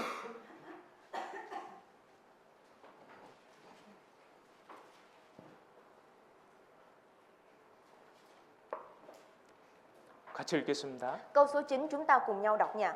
또 Vua tập hợp 유다와 tất cả những 베냐민의 người 무리를 Juda, người 모으고 Benjamin và những 에브라임과 kiều dân thuộc các 문하세와 bộ tộc 시몬 가운데서 Ephraim, 나와서 Manasseh và 저희 중에 Simeon đang 우고하는 cư 자를 trú giữa họ. 모았으니 Vì có nhiều 이는 người 이스라엘 bỏ 사람들이 Israel đến 아사의 theo vua 하나님 Asa 여호와께서 khi thấy 그와 Jehovah 함께 Đức Chúa 하심을 Trời ở 보고 cùng vua. 아사에게로 돌아오는 자가 많았음이더라. 사람들이 아사의 하나님 여호와께서 그와 함께 하심을 보고. Ở đây đang nói là gì ạ? Vì có nhiều người bỏ Israel đến theo vua Asa khi thấy Jehovah Đức Chúa Trời ở cùng vua. 우리가요 하나님께 전심인 분들을 보면 마음이 끌립니다. Và khi mà chúng ta nhìn vào những anh chị em mà có tấm lòng, trọn lòng đối với Đức Chúa Trời thì chúng ta cũng bị kéo theo họ đúng không ạ? 열정적으로 신앙생활 하시는 분들을 보면 같이 교제하고 싶습니다. Và khi mà chúng ta thấy những anh chị em có sự nhiệt thành trong đời sống đức tin thì chúng ta cũng muốn thông công với họ. 나도 그렇게 살아가고 싶습니다. Mình cũng muốn được sống giống như anh chị em đó. 나도 저분처럼 적극적으로 전도해야지 하는 마음이 들게 됩니다. Và cũng có tấm lòng muốn truyền giảng một cách tích cực giống như anh chị em đó. 근데 우리가 하나님에 대한 마음이 사라지면요. Nhưng mà nếu mà tấm lòng của chúng ta, tấm lòng trọn lòng đối với Đức Chúa Trời bị biến mất đi thì sẽ như thế nào ạ? 주변 분들에게 힘을 주기보다는 Thì so với việc mình có thể ban cho sức những anh chị em xung quanh ạ, 걱정을 끼치게 됩니다. thì chúng ta lại cảm thấy là bị lo lắng à. 그리고 아사 왕이 전심일 때는 늘 그런 모이는 습관이 있었어요. 하나님 앞에. Và khi mà ông trọn lòng đối với Đức Chúa Trời thì ông đã nhóm họp nhiều hơn nữa trước mặt Chúa. 10절에 Câu số 10 ạ. 아사 왕 15년 3월에 저희가 예루살렘에 모이고 Vào tháng 3 năm thứ 15 đời trị vì của vua Asa, họ tụ họp tại Jerusalem. 저희가 예루살렘에 모이고 Tụ họp tại Jerusalem. 예, 우리가 전심일 때는요. 교제 나오는 게 어때요? Và khi mà chúng ta trọn lòng đối với Đức Chúa Trời, việc mà chúng ta đến nhóm họp thì như thế nào ạ? 기대가 됩니다. Thì chúng ta trông đợi đúng không ạ? 교제 가고 싶습니다. Chúng ta muốn đến nhóm họp cùng với các anh chị em ạ. 교제 생각이 납니다. Và chúng ta nghĩ đến nhiều về sự nhóm họp ạ. 그러죠? Đúng không ạ? 근데 하나님에 대한 마음이 사라지면요. Nhưng mà tấm lòng hướng về Đức Chúa Trời biến mất đi thì như thế nào ạ? 교제가 부담이 됩니다. Thì cái sự thông công, sự nhóm họp trở nên gánh nặng của mình ạ. 이 교제가 너무 많네. Sao mà thông công nhóm họp nhiều quá không biết? 또 교제네. Lại là nhóm họp thông công.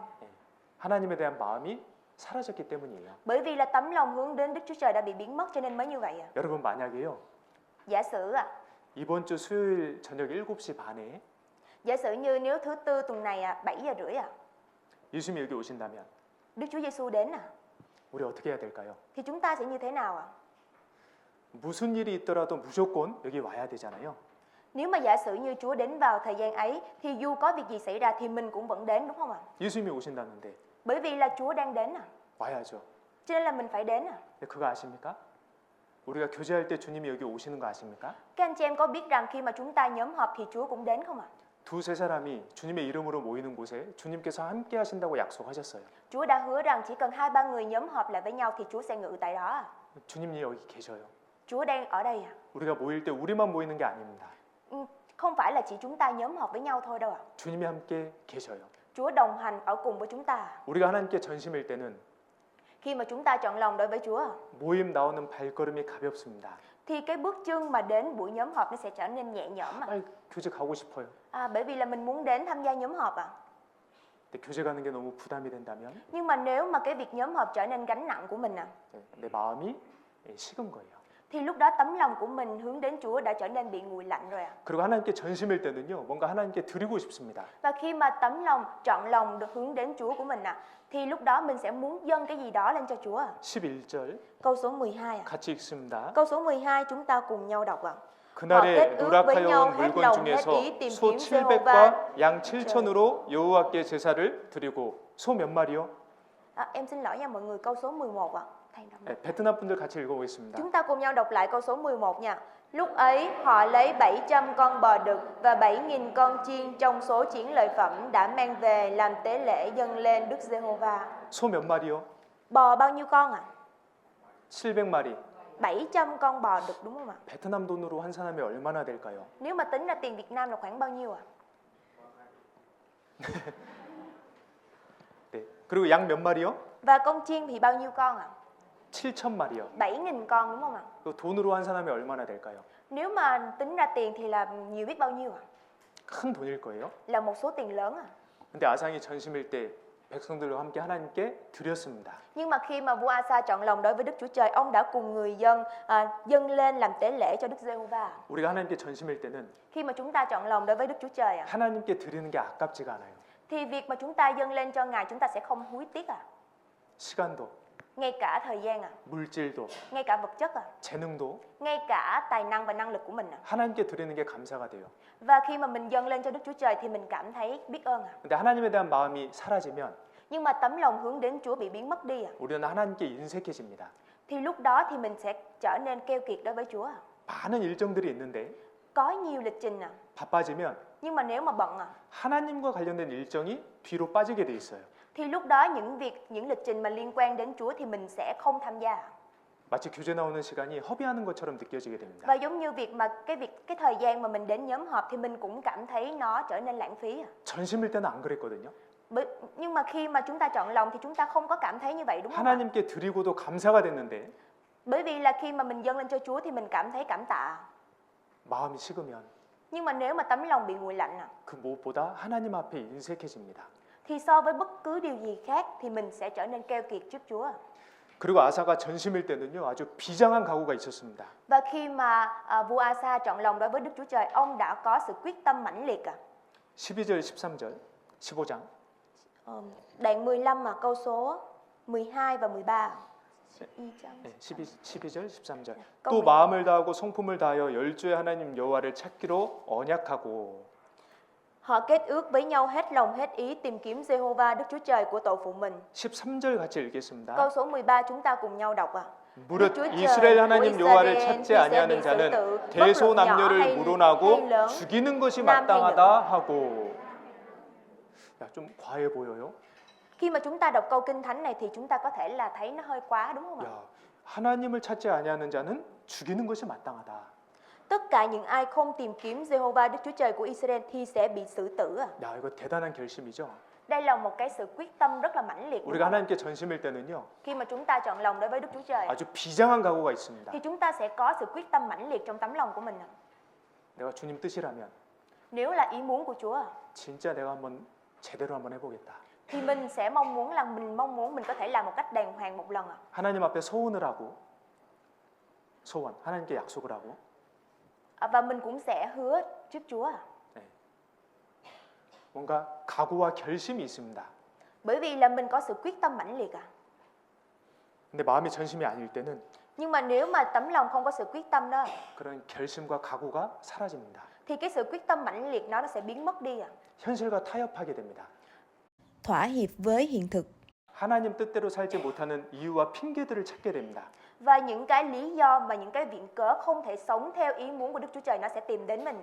아, 이래서 교제에 못 가고 Bởi vì cái việc này cho nên là tôi không có đến nhóm họp được. 이래서 봉사를 못 하고 Cho nên là bởi vì điều này mà tôi không thể phục vụ được. 근데 전심일 때는요. Nhưng mà khi mà mình chọn lòng đối với Đức Chúa Trời, 그런 어려움이 있어도 교제 오고 봉사 다 했거든요. dù có khó khăn thế nào đi chăng nữa thì mình cũng sẽ đến nhóm họp, mình cũng sẽ làm công việc của Chúa. 교제 못 나갈 이유가 있었는데 전심일 때는 교제 나왔어요. Dù có lý do là mình không thể đến nhóm họp, nhưng nếu mà tấm lòng trọn lòng đối với Đức Chúa Trời thì dù có như thế nào thì mình vẫn đến nhóm họp. 사실 신앙은 마음의 문제입니다. Thực sự là đời sống đức tin của mình, vấn đề ở đây là ở tấm lòng. 하나님에 대한 마음이 작아지니까요. Bởi vì tấm lòng hướng đến Chúa trở nên nhỏ bé đi. 결심이 사라지고 Và sự quyết tâm đó cũng biến mất. 우리가 미지근한 신앙생활을 하게 되는 겁니다. Và bởi điều đó làm cho đời sống đức tin của chúng ta trở nên hâm hẩm. 그리고 아상이 전심일 때는요. 인정에 매이지 않았습니다. Và khi mà vua Asa có tấm lòng, khi mà vua Asa trọn lòng đối với Đức Chúa Trời, ông đã không bị chi phối bởi tình cảm cá nhân. 16절 Câu số 16. 같이 읽겠습니다. Câu 16 chúng ta cùng nhau đọc. Vì 아상의 Maaka 모친 mẹ vua 마아가가 Asa đã 아세라의 làm một 가증한 hình tượng ghê 목상을 tởm cho thần 만들었으므로 Asera, nên 아사가 vua 그 태우의 Asa 위를 cắt chức thái hậu 패하고 của 그 bà, 우상을 đánh 찢고 đổ 빠 hình tượng ấy 기드론 và nghiền nát 시내가에서 và thiêu đốt trong thung lũng 불살랐으니. Sết-rôn. 왕의 어머니가 우상을 만든다고 하면요. Nếu mà mẹ của vua làm thần tượng 신하들이나 백성들이 영향을 받을 수 있잖아요. thì không phải là sẽ gây ảnh hưởng đến đức tin của người dân hay sao ạ? 아니 왕의 어머니도 우상 섬기는데 나도 할 수 있지 뭐. Tại vì là mẹ của vua làm thần tượng thì tất nhiên là tôi cũng có thể thờ thần tượng chứ. 아상이 그걸 알고 우상을 부수고 어머니를요 태우의 위치에서 박탈시켰어요. Và khi mà vua Asa biết điều đó, biết rằng mẹ mình đã làm thần tượng, ông đã loại bỏ thần tượng và thậm chí là vua Asa đã cắt chức thái hậu của bà. 아상이 하나님께 전심일 때는 인정사정 보지 않았습니다. Và khi mà ông trọn lòng đối với Đức Chúa Trời, vua Asa đã không công nhận tình cảm cá nhân của mình. 어머니가 굉장히 황당했을 것 같아요. Chắc là bởi điều đó mà mẹ của vua đã rất bàng hoàng đúng không ạ? 아들에게 뭐라고 했을 수도 있어요. Bà cũng có thể đã nói gì đó với con trai. 너 엄마한테 그럴 수 있어? 너 엄마한테 그럴 수 있어? Sao con có thể nói những lời đó với mẹ? 너 엄마한테 이렇게 할 거야? Con sẽ làm như thế đối với mẹ hả? 네, 하나님 뜻이니까 아상은 그렇게 했어요. Nhưng mà bởi vì đó là ý muốn của Đức Chúa Trời cho nên vua Asa đã làm như thế. 갈라디아서 5장 24절에 그리스도 예수의 사람들은 육체와 함께 그 정과 욕심을 십자가에 못 박았느니라. Và trong sách Galati đoạn 5 câu số 24 mà vậy những người thuộc về Đấng Christ Giêsu đã đóng đinh xác thịt cùng với các đam mê và dục vọng của mình trên thập tự giá rồi. 사도 바울도 늘 하나님께 전심이었잖아요. Và không phải là sứ đồ Phaolô đã chọn lòng đối với Đức Chúa Trời hay sao? 그도 간증했습니다. Và ông đã làm chứng. 내가 사람들에게 좋게 하랴 하나님께 좋게 하랴. Còn giờ đây tôi muốn được lòng loài người hay Đức Chúa Trời? 사람들에게 기쁨을 구하랴. Có phải tôi đang cố gắng làm đẹp lòng loài người không? 내가 지금까지 사람의 기쁨을 구하였다면 그리스도의 종이 아니니라. Nếu tôi vẫn cố làm đẹp lòng loài người thì tôi chẳng phải là đầy tớ của Đấng Christ. 갈라디아서 1장 10절 말씀이에요. Đó là lời Kinh Thánh trong Galati đoạn 1 ạ. 근데 하나님에 대한 전심을 우리가 잃어버리면 Nhưng mà nếu mà chúng ta quên mất đi tấm lòng trọn lòng đối với Đức Chúa Trời ạ, 사람들의 반응을 살피게 됩니다. thì chúng ta sẽ để ý và xem xét đến sự phản ứng của người khác ạ. 사람들의 시선을 의식하게 됩니다. Và chúng ta sẽ để ý đến ánh nhìn của người khác ạ. 하나님 마음보다 사람들의 마음을 먼저 헤아리게 됩니다. So với nhìn vào tấm lòng của Đức Chúa Trời thì mình sẽ nhìn vào tấm lòng của con người trước ạ. 내가 전도하면 왕따당할 수 있는데 Nếu mà mình truyền giảng thì mình sẽ bị cô lập, đúng không ạ? 사람들이 싫어하면 어떡하지? Nếu mà người đó ghét mình thì phải làm sao đây? 하나님께 전심일 때는 아주 담대해져요. Nhưng mà nếu mà mình trọn lòng đối với Đức Chúa Trời thì mình có thể làm một cách giản dị ạ. 그러니까 이 아상이 전심일 때는 아주 좋은 삶의 모습들이 있었습니다. Và khi mà vua Asa trọn lòng đối với Đức Chúa Trời thì hình ảnh đời sống của ông đã rất đẹp đẽ. 15절. Câu số 15 ạ. 역대하 15장 15절 같이 읽겠습니다. Sử ký 2 đoạn 15 câu số 15 ạ. 온 유다가 이 맹세를 기뻐한지라 무리가 마음을 다하여 맹세하고 뜻을 다하여 여호와를 찾았으므로 여호와께서도 저희의 만난 바가 되시고 그 사방에 평안을 주셨더라. 15절. Chúng ta cùng nhau đọc câu số 15 lại nha. Toàn thể Juda vui mừng về lời thề ấy vì họ hết lòng thề nguyện, hết sức tìm kiếm Đức Giê-hô-va và gặp được Ngài. Đức Giê-hô-va ban cho họ được bình an tứ phía. 무리가 마음을 다하여 전심이었죠? Ở đây đang nói là hết lòng thề nguyện, đúng mà hết lòng hết sức à. 그러니까 하나님께서도 그들을 만나 주셨어요. Cho nên là Đức Chúa Trời cho nên là họ đã gặp được Ngài à. 하나님의 능력을 주셨어요. Và Đức Chúa Trời đã ban cho họ năng lực à. 하나님 평안을 주셨어요. Và Chúa đã ban sự bình an cho họ. 신앙생활에서 마음이 이렇게 중요합니다. Và khi mà chúng ta thực hiện đời sống đức tin thì tấm lòng quan trọng đến như thế à. 하나님께서요. 무릇 지킬 만한 것보다 무릇 내 마음을 지키라고 하셨습니다. Chúa đã nói rằng 무엇보다 마음을 지키는 게 중요하다고 하셨어요. so với bất cứ điều gì thì việc gìn giữ tấm lòng của mình là quan trọng hơn hết à. 하나님께서 우리에게 마음을 달라고 하셨습니다. Và Chúa đã nói rằng là mình hãy dâng tấm lòng của mình lên cho Chúa, đúng không ạ? 내 아들아, Con của ta, 내 마음을 내게 달라. hãy dâng tấm lòng của con cho ta. 마음이 그렇게 중요하거든요. Tấm lòng quan trọng đến như thế đó.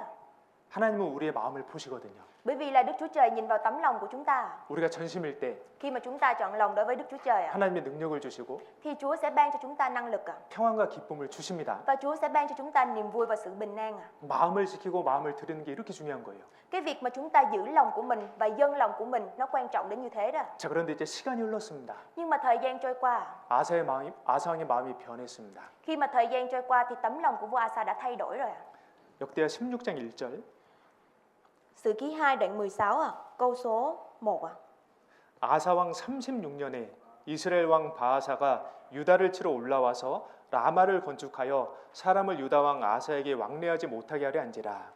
Vào năm thứ 316 đời trị vì của vua Asa thì vua Israel là Baesa đi lên đánh Juda và xây đồn lũy Rama để không cho ai ra vào lãnh thổ của Asa vua Juda. 자, 이때 유다는 남쪽에 있고 이스라엘은 북쪽에 있을 때예요. Và vào thời điểm này thì Juda là ở phía nam mà còn Israel là ở phía bắc 서로 전쟁을 할 때였습니다. Và lúc này thì hai bên đang đấu tranh với nhau 근데 여기 라마라고 하는 곳은 여기 라마가 나오잖아요. Và ở đây đang nói đến Rama, đúng không ạ? 남유다 수도 예루살렘에서 6km 위에 떨어진 곳이에요. Và ở Nam Juda có thủ đô là Jerusalem và từ Jerusalem đến thành Rama thì cách khoảng 6 km 그러니까 아사 왕이 봤을 때 북이스라엘이 우리 집 앞마당까지 들어온 거예요. 너무 가까이 쳐들어온 거예요. 6km니까. Cho nên là bởi vì là chỉ cách có 6 km thôi cho nên là vua Asa đã nhìn thấy là rất là dễ để tấn công vào Juda, đúng không ạ? 아사 왕이 얼마나 걱정이 됐겠습니까? Cho nên là lúc đó vua Asa đã lo lắng biết bao nhiêu 그래서 아사 왕이요, 아람, 북이스라엘 북쪽에 있는 아람 왕에게 이제 도움을 청합니다. Cho nên bởi vì điều đó, lúc đó thì vua Asa đã yêu cầu sự giúp đỡ của vua Ara ở Bắc Israel vua Aram 왕궁에 있는 보물을 주고요. Lúc đó thì vua Asa đã cho vua Aram vàng bạc 성전에 있는 보물을 주고요. Ông cho vàng bạc trong cung vua và cho cả vàng bạc trong đền thánh 이스라엘을 공격해 달라 그럽니다. Và ông đã yêu cầu là vua Aram tấn công vào Israel 그러니까 아람이 북이스라엘 뒤쪽을 공격했어요. Và bởi vì điều đó vua Aram đã tấn công vào phía bắc của Israel 그러니까 이제 북이스라엘은 남쪽으로 내려왔던 그 군사들을 다시 뒤로 뺄 수밖에 없었어요. Cho nên là bởi vì điều đó, bởi vì vua Aram tấn công vào phía sau bắc Israel, cho nên là 남유다까지 내려왔던 그 라마의 군대들을 다시 뒤로 뺄 수밖에 없었어요. 다시 돌아갈 수밖에 없었어요. những cái quân lính mà đã tấn công, những quân lính mà đã đi xuống ở Nam Juda thì lúc đó là bởi vì Bắc Israel vua Aram đã tấn công từ phía sau, cho nên là vua không thể nào mà 그러니까 자, 이게 북이스라엘에 있고 그 위에 아람이라는 나라가 있어요. em xin giải thích lại. Ở đây là Bắc Israel và trên Bắc Israel có Aram 네. 그러니까 여기 남유다 왕이었던 아사 왕이 아람 왕에게 보물을 주면서 부탁을 한 거예요. Và Nam Juda đã nhờ vả Aram bằng việc là cho ông vàng bạc để yêu cầu giúp đỡ. 네. 그래서 아람 왕이 그 보물들을 받고 실제로 이스라엘을 공격을 합니다. Và trên thực tế vua Aram đã nhận lấy vàng bạc đó và đã giúp đỡ cho vua Asa bằng việc là tấn công vào Israel 그러니까 이스라엘은 지금 또 북쪽이 지금 위기잖아요. 적이 쳐들어왔잖아요. Bởi vì là hiện tại là Israel đang ở đây mà Aram đang ở đây, cho nên là rất là gần, đang trong cái giai đoạn nguy kịch, đúng không ạ? 그러니까 라마에 있던 남유다를 공격했던 군사들을 빼서 이제 위에 수비를 합니다. 북쪽을 아람 왕의 공격을 막으려고. Và hiện tại thì quân lính mà Rama đã đóng tại Nam Juda, bởi vì là đang gặp khó khăn như thế này, cho nên là phải đành rút hết số quân lính đang có ở Nam Juda để quay trở về ngăn cản cuộc tấn công của Aram 그러니까 어쨌든 아사 왕은 위기는 넘겼어요. Nói chung là Nam Juda đã vượt qua cái giai đoạn nguy kịch 자, 그런데 아사 왕이 마냥 기뻐했을까요? Nhưng mà không biết là bởi vì điều đó cho nên là vua Asa có niềm vui không ạ? 텅 빈 왕궁을 봤을 때 아사 왕의 마음이 어땠을까요? Khi mà ông nhìn vào cái kho trống rỗng trong cung vua như vậy thì lúc đó tấm lòng của ông như thế nào ạ?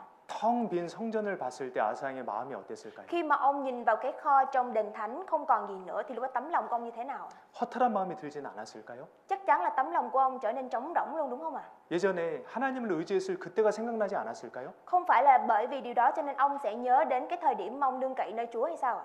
그때로 돌아가고 싶은 마음은 들지 않았을까요? Không phải là lúc đó ông sẽ có tấm lòng muốn quay trở lại cái thời mà ông nương cậy nơi Chúa hay sao ạ? 우리도 생각해 봅시다. Chúng ta cũng hãy thử suy nghĩ nha. 우리도 하나님께 전심을 잃어버릴 때가 있습니다. Chúng ta thì cũng có những lúc chúng ta quên mất đi cái tấm lòng trọn vẹn đối với Chúa. 신앙이 예전 같지 않아요. Không có được có đời sống đức tin không được như trước 말씀을 접하는 시간이 줄어들었어요. Và cái thời gian mà tiếp xúc với lời của Chúa cũng giảm dần đi 기도하는 시간이 짧아졌어요. Và cái thời gian mà cầu nguyện với Chúa cũng giảm đi 교제 나오는 그 마음이 예전처럼 즐겁지가 않아요. Và cái tấm lòng đến nhóm họp, đến với sự thông công cũng không còn vui như trước 그러면요, 그 하나님을 향한 마음이 사라졌다라는 것을 누구보다 내가 가장 잘 압니다. Và không phải là so với bất cứ ai thì mình là người biết rõ nhất tấm lòng của mình hướng đến Chúa đang bị biến mất hay sao 그리고 마음이 힘들죠. Nhưng mà bởi vì điều đó cho nên là mình mới cảm thấy mệt mỏi 그리고 하나님과 멀어져 있을 때는요, Và khi mà chúng ta rời xa Chúa 세상 일이 잘 되면 잘 될수록 오히려 불안해집니다. thì những việc của thế gian dù cho nó có thành công tốt đẹp đi chăng nữa thì mình cũng cảm thấy bất an 아, 이게 아닌데. Ý là cái này không phải là như vậy mà. 그리고 하나님께 전심이었을 그때를 그리워하게 됩니다. Và lúc đó thì chúng ta sẽ nhớ đến cái thời điểm mà chúng ta chọn lòng đối với Đức Chúa Trời 왜요? Tại sao 그때 진짜 행복했거든요. Bởi vì cái lúc mà chúng ta chọn lòng đối với Đức Chúa Trời thì chúng ta có được niềm vui thật sự 여러분 그리스도인들이 언제 가장 행복합니까? Mọi người Cơ đốc nhân khi nào mới có được niềm vui thật sự 하나님께 전심일 때입니다. Khi mà chúng ta chọn lòng đối với Đức Chúa Trời 하나님과 교제가 잘 될 때입니다. Khi mà chúng ta có được sự thông công tốt đối với Đức Chúa Trời 내가 하나님을 가장 사랑했을 때입니다. Khi mà mình yêu thương Chúa nhất 우리는 그때를 그리워해요. Bởi vì điều đó cho nên là chúng ta nhớ đến thời điểm đó 그때가 진짜 행복했거든요. Thực sự là cái khoảng thời gian khi mà chúng ta chọn lòng đối với Đức Chúa Trời là thời gian mà chúng ta hạnh phúc nhất ạ. 그때 내 신앙에 가장 큰 힘이 있었거든요. Và thời điểm đó cũng là thời điểm mà đời sống đức tin của chúng ta có được sức nhất ạ. 나의 힘이 되신 여호와여, 내가 주를 사랑하나이다. Đức Chúa Trời là sức mạnh của con nương cậy nơi Ngài ạ. 왜 그리스도인들이 방황하고 헤매게 될까요? Nhưng mà 그리스도인이 방황하고 헤매는 이유가 있습니다. tại sao Cơ Đốc nhân lại trở nên hoang mang và mông lung ạ? 하나님을 향한 마음을, 그 사랑을 잃어버리니까 마음이 허전해지는 거예요. Là bởi vì là tình yêu thương và tấm lòng hướng đến Chúa đã bị biến mất đi, cho nên tấm lòng của chúng ta trở nên trống rỗng ạ. 그 허전한 마음을 세상 것으로 채우려고 해보는 거예요. Và bởi vì điều đó cho nên là mình muốn lấp đầy tấm lòng trống rỗng đó bởi những thứ của thế gian ạ. 여러분 그거 안 됩니다. Mọi người nếu mà làm như vậy thì không được ạ. 이 세상에 아무리 좋은 것을 우리가 다 가질지라도요. Cho dù chúng ta có mang theo tất cả những thứ quý giá của thế gian này ạ. 하나님을 사랑했을 때 그때만큼 기쁘지가 않아요. Dù có như vậy nhưng chúng ta vẫn không có được niềm vui như khi trọn lòng với Đức Chúa Trời. 세상 것으로 절대 채워지지 않습니다. Bởi vì là những thứ của thế gian thì không thể nào lấp đầy được tấm lòng của chúng ta. 아람 왕이 사람을 의지해서 위기는 넘겼습니다. Vua Asa đã dựa vào con người mà vượt qua cái giai đoạn khó khăn nguy kịch ạ. 그의 마음이 기쁘지만은 않았을 거예요. Nhưng mà chắc là không phải bởi điều đó mà tấm lòng của ông có được niềm vui đâu ạ. 기쁠 수만 없습니다. 기쁠 수만은 없습니다. Không phải là chỉ có niềm vui thôi đâu ạ. 자, 그런데 그때 Nhưng mà lúc đó 하나님께서 하나님의 사람을 아사에게 보내주셨어요. Nhưng mà lúc đó thì Đức Chúa Trời đã gửi người đến với vua Asa. 하나님의 사랑을 알 수 있어요.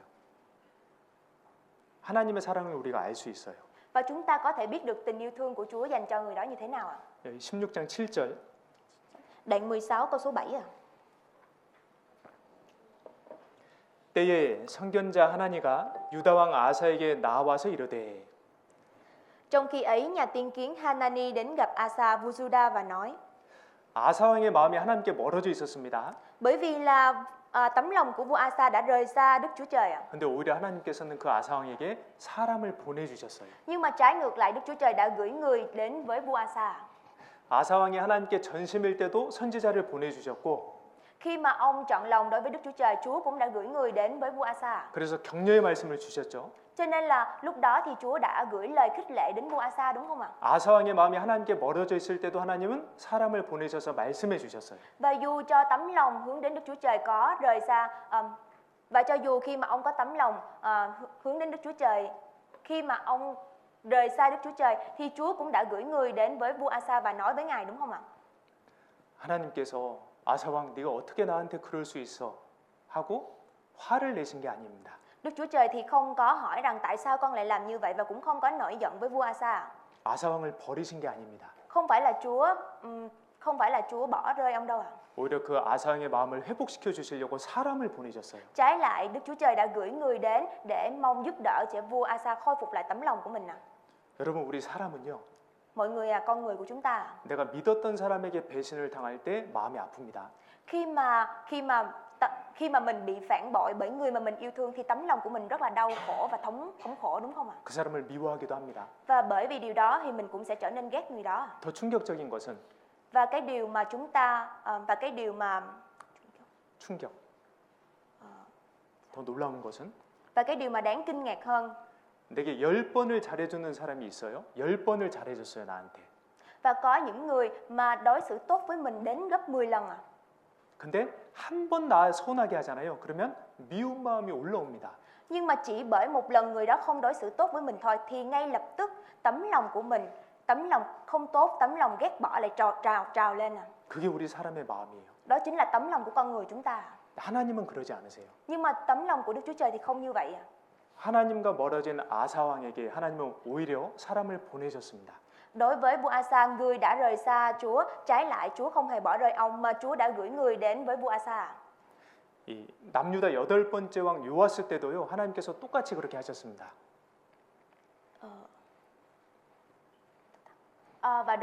Và vua thứ 8 Juda. 네, 요아스. 찾아볼까요? 역대하 24장. Sử ký 2 đoạn 24 mà. 2절입니다. Đoạn 24 câu số 2 ạ. Sử ký 2 đoạn 24 câu số 2 ạ. 같이 읽겠습니다. Chúng ta cùng nhau đọc nha. 제사장 làm điều gây thẳng 여호야다가 dưới mắt 세상에 Đức 사는 Giê-hô-va suốt 모든 thời 날에 gian thầy tế lễ 요아스가 여호와 Jehovah 보시기에 còn sống. 정직히 행하였으며 이 여호야다가 요아스의 신앙에 아주 좋은 영향을 줬습니다. Và lúc này thì thầy tế lễ Jehoiada đã có gây nhiều ảnh hưởng tốt đối với Joach à. 예. 근데 여호야다가 죽으니까요. Nhưng mà sau khi mà thầy tế lễ Jehoiada chết à, 요아스의 마음이 바뀌어서 thì lúc đó tấm lòng của Joach đã thay đổi à. 하나님을 섬기지 않고 우상을 섬기는 거예요. Thay vì thờ phượng Đức Chúa Trời, ông đã thờ phượng thần tượng à. 18절 Câu số 18 à. 읽어주세요. Câu số 18 à. Lìa bỏ đền thờ Jehovah Đức Chúa Trời của tổ phụ mình mà phục vụ các thần Asera và các hình tượng à. 요아스 왕이 성전을 버리고 Ông đã rời bỏ đền thờ Jehovah Đức Chúa Trời à. 우상을 섬겼어요. Và ông đã thờ hình tượng à. 이제 진노가 이제 그 죄 때문에 하나님의 진노를 일으켰습니다. Vì tội lỗi ấy, cơn thịnh nộ Chúa giáng trên Judah và Jerusalem à. 근데 중요한 것은 19절이에요. Nhưng mà điều quan trọng hơn là nằm ở câu số 19 à. 같이 읽겠습니다. Chúng ta cùng nhau đọc nha. 그러나 여호와께서 선지자를 저에게 보내사 다시 자기에게로 돌아오게 하려 하심에 선지자들이 경계하나 듣지 아니하니라. 선지자들이죠. 하나님께서는 선지자들, 하나님의 사람들을 계속 보내셨습니다. Và Đức Giê-hô-va đã sai các nhà tiên tri đến với họ. Chúa đã gửi người của Chúa đến với họ liên tục ạ. 왜요? Tại sao ạ? 요아스가 다시 하나님을 섬길 수 있도록 하나님이 말씀을 주신 거예요. Bởi vì là Chúa mong muốn rằng Joach có thể quay trở lại thờ phượng Đức Chúa Trời ạ. 근데 요아스 왕도 하나님 말씀을 듣지 않았습니다. Nhưng mà lúc đó thì vua Joach đã không chịu lắng nghe lời của Chúa. 아사 왕도 선지자 말을 듣지 않았습니다. Và vua Asa cũng đã không chịu lắng nghe lời của nhà tiên tri ạ. 자, 근데 다윗은 달랐어요. Nhưng mà David thì lại khác ạ. 다윗은 하나님의 사람이었습니다. David là người của Đức Chúa Trời ạ. 하나님을 너무 사랑했어요. David là người đã rất yêu thương Đức Chúa Trời ạ. 다윗은 하나님이 너무 좋았어요. Và Đức Chúa Trời cũng rất thích David ạ. 그래서 누구보다 하나님에 대한 사랑이 있었던 사람이었습니다. Và ông là người so với bất cứ ai thì ông là người yêu thương Đức Chúa Trời hơn cả. 그래서 다윗이 왕이 된 이후에 간음죄를 짓고 살인죄를 지었어요. Nhưng mà sau khi vua David lên làm vua thì ông đã phạm tội gian dâm đúng không ạ? 자기 간음죄를 감추기 위해서 충신을 죽였습니다.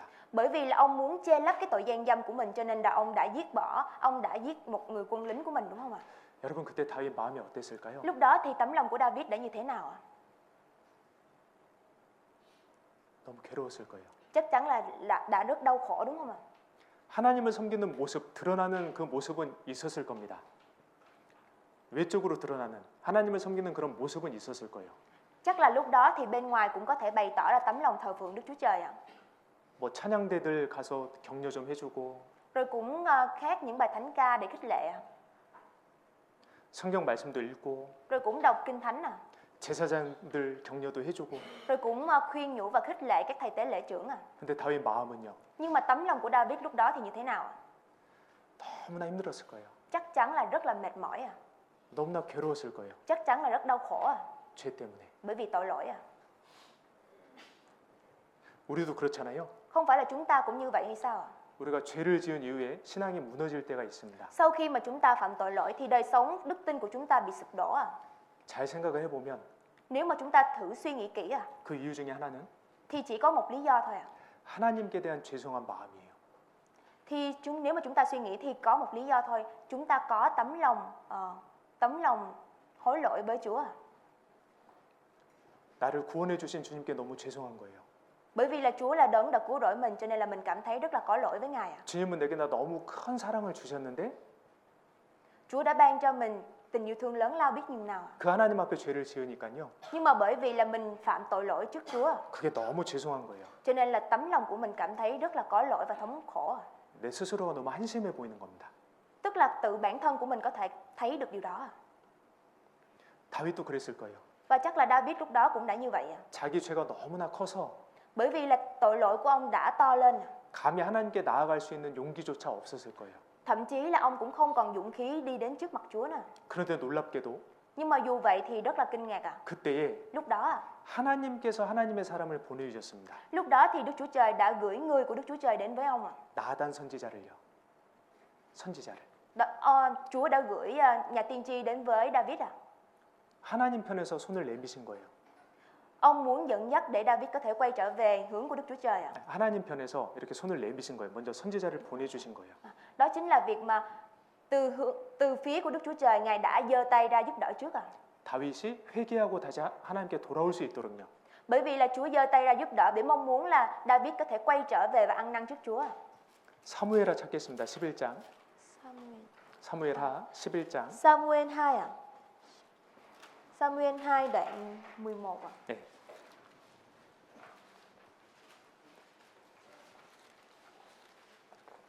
Samuel 2 đoạn 11 à? 27절. 11장 27절. Đoạn 11 câu 26 à?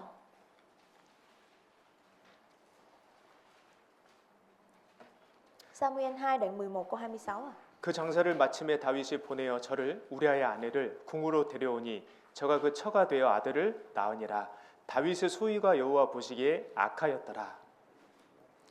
Khi vợ Uri nghe tin Uri chồng mình đã chết thì than khóc chồng. Khi đã mãn tang, David sai người rước bà vào cung, bà trở thành vợ vua và sinh cho vua một con trai. Nhưng Đức Giê-hô-va không hài lòng điều David đã làm. 다윗의 소위가 여호와 보시기에 악하였더라. Nhưng Đức Giê-hô-va không hài lòng điều David đã làm. 그런데 놀라운 것은 12장 1절 말씀입니다. Nhưng mà điều đáng ngạc nhiên hơn là trong đoạn 12 ạ. 1절 앞에만 같이 읽어보겠습니다. Đoạn 12 네. câu số 1. Đoạn 12 câu số 1 ạ. 여호와께서 나단을 다윗에게 보내시니 됐습니다. 여호와께서 나단을 다윗에게 보내시니. Lúc đó Đức Giê-hô-va đã sai Nathan đến với David ạ. 하나님께서 하나님의 사람을 다윗에게 보내주셨어요. Đức Chúa Trời đã gửi người của Đức Chúa Trời đến với David ạ. 하나님의 말씀으로 다윗을 책망하셨습니다. Và Ngài đã dùng lời của Chúa mà trách mắng David ạ. 다윗이 회개하고 하나님께 돌아왔어요. Và lúc đó thì David đã lắng nghe lời trách mắng đó và quay trở về với Đức Chúa Trời ạ. 다윗을 사랑하셨던 하나님은 다윗에게 하나님의 사람을 보내주셨어요. Đức Chúa Trời đấng yêu thương David, Ngài đã gửi người đến với David ạ. 하나님은 하나님을 떠난 아사 왕에게 하나님의 선지자를 보내주셨어요. Và người đã rời và Asa vị vua đã rời khỏi Đức Chúa Trời cũng đã gửi người đến với David ạ. Gửi nhà tiên tri. 하나님은 하나님을 떠난 요아스 왕에게 하나님의 사람을 보내주셨어요. Và Joach người đã rời khỏi Đức Chúa Trời cũng đã gửi người đến cho vua Joach ạ. 하나님 앞에 범죄한 다윗에게도 나단을 보내주셨어요. Và ngay cả người phạm tội trước mặt Chúa giống như David, Đức Chúa Trời cũng đã gửi Nathan đến với David ạ. 우리에게도 그렇습니다. Và đối với chúng ta cũng giống như vậy ạ. 우리가 하나님께 대한 전심을 잃었을 때요. Khi mà chúng ta đánh mất tấm lòng, trọn lòng đối với Đức Chúa Trời ạ, 말씀으로 우리 마음을 다시 일깨워 주십니다. thì thông qua lời của Chúa sẽ khơi dậy tấm lòng của chúng ta. 그래서 남은 생에 다시 전심으로 살아갈 수 있도록 일으켜 주시는 거예요. Và bởi vì điều đó cho nên là bởi thông qua lời của Chúa thì chúng ta có được cái khơi dậy cái tấm lòng của chúng ta sống phần đời còn lại một cách đúng đắn trước Chúa. 자, 이제 우리는 선택하는 겁니다. Nhưng mà ở đây thì chúng ta cần phải lựa chọn. 오늘 이 시간 하나님께서 우리에게 말씀하시는 거예요. Và giống như hôm nay, thời gian này Chúa ban lời của Ngài cho chúng ta. 혹 내가 전심이 아니라면 Nhưng mà nếu mà chúng ta lại không trọn lòng đối với Đức Chúa Trời, 오늘 말씀으로 우리 마음을 다시 회복을 해야 되는 거예요. nếu mà chúng ta trọn lòng đối với Đức Chúa Trời thì thông qua lời bài giảng ngày hôm nay sẽ khôi phục lại tấm lòng của chúng ta. 아니, 하나님 말씀을 통해서 전심을 회복해야 되는 거예요. Đối với chúng ta thì chúng ta phải dùng lời của Chúa, thông qua lời của Chúa mà khôi phục lại tấm lòng của mình. 다윗처럼. Giống như David.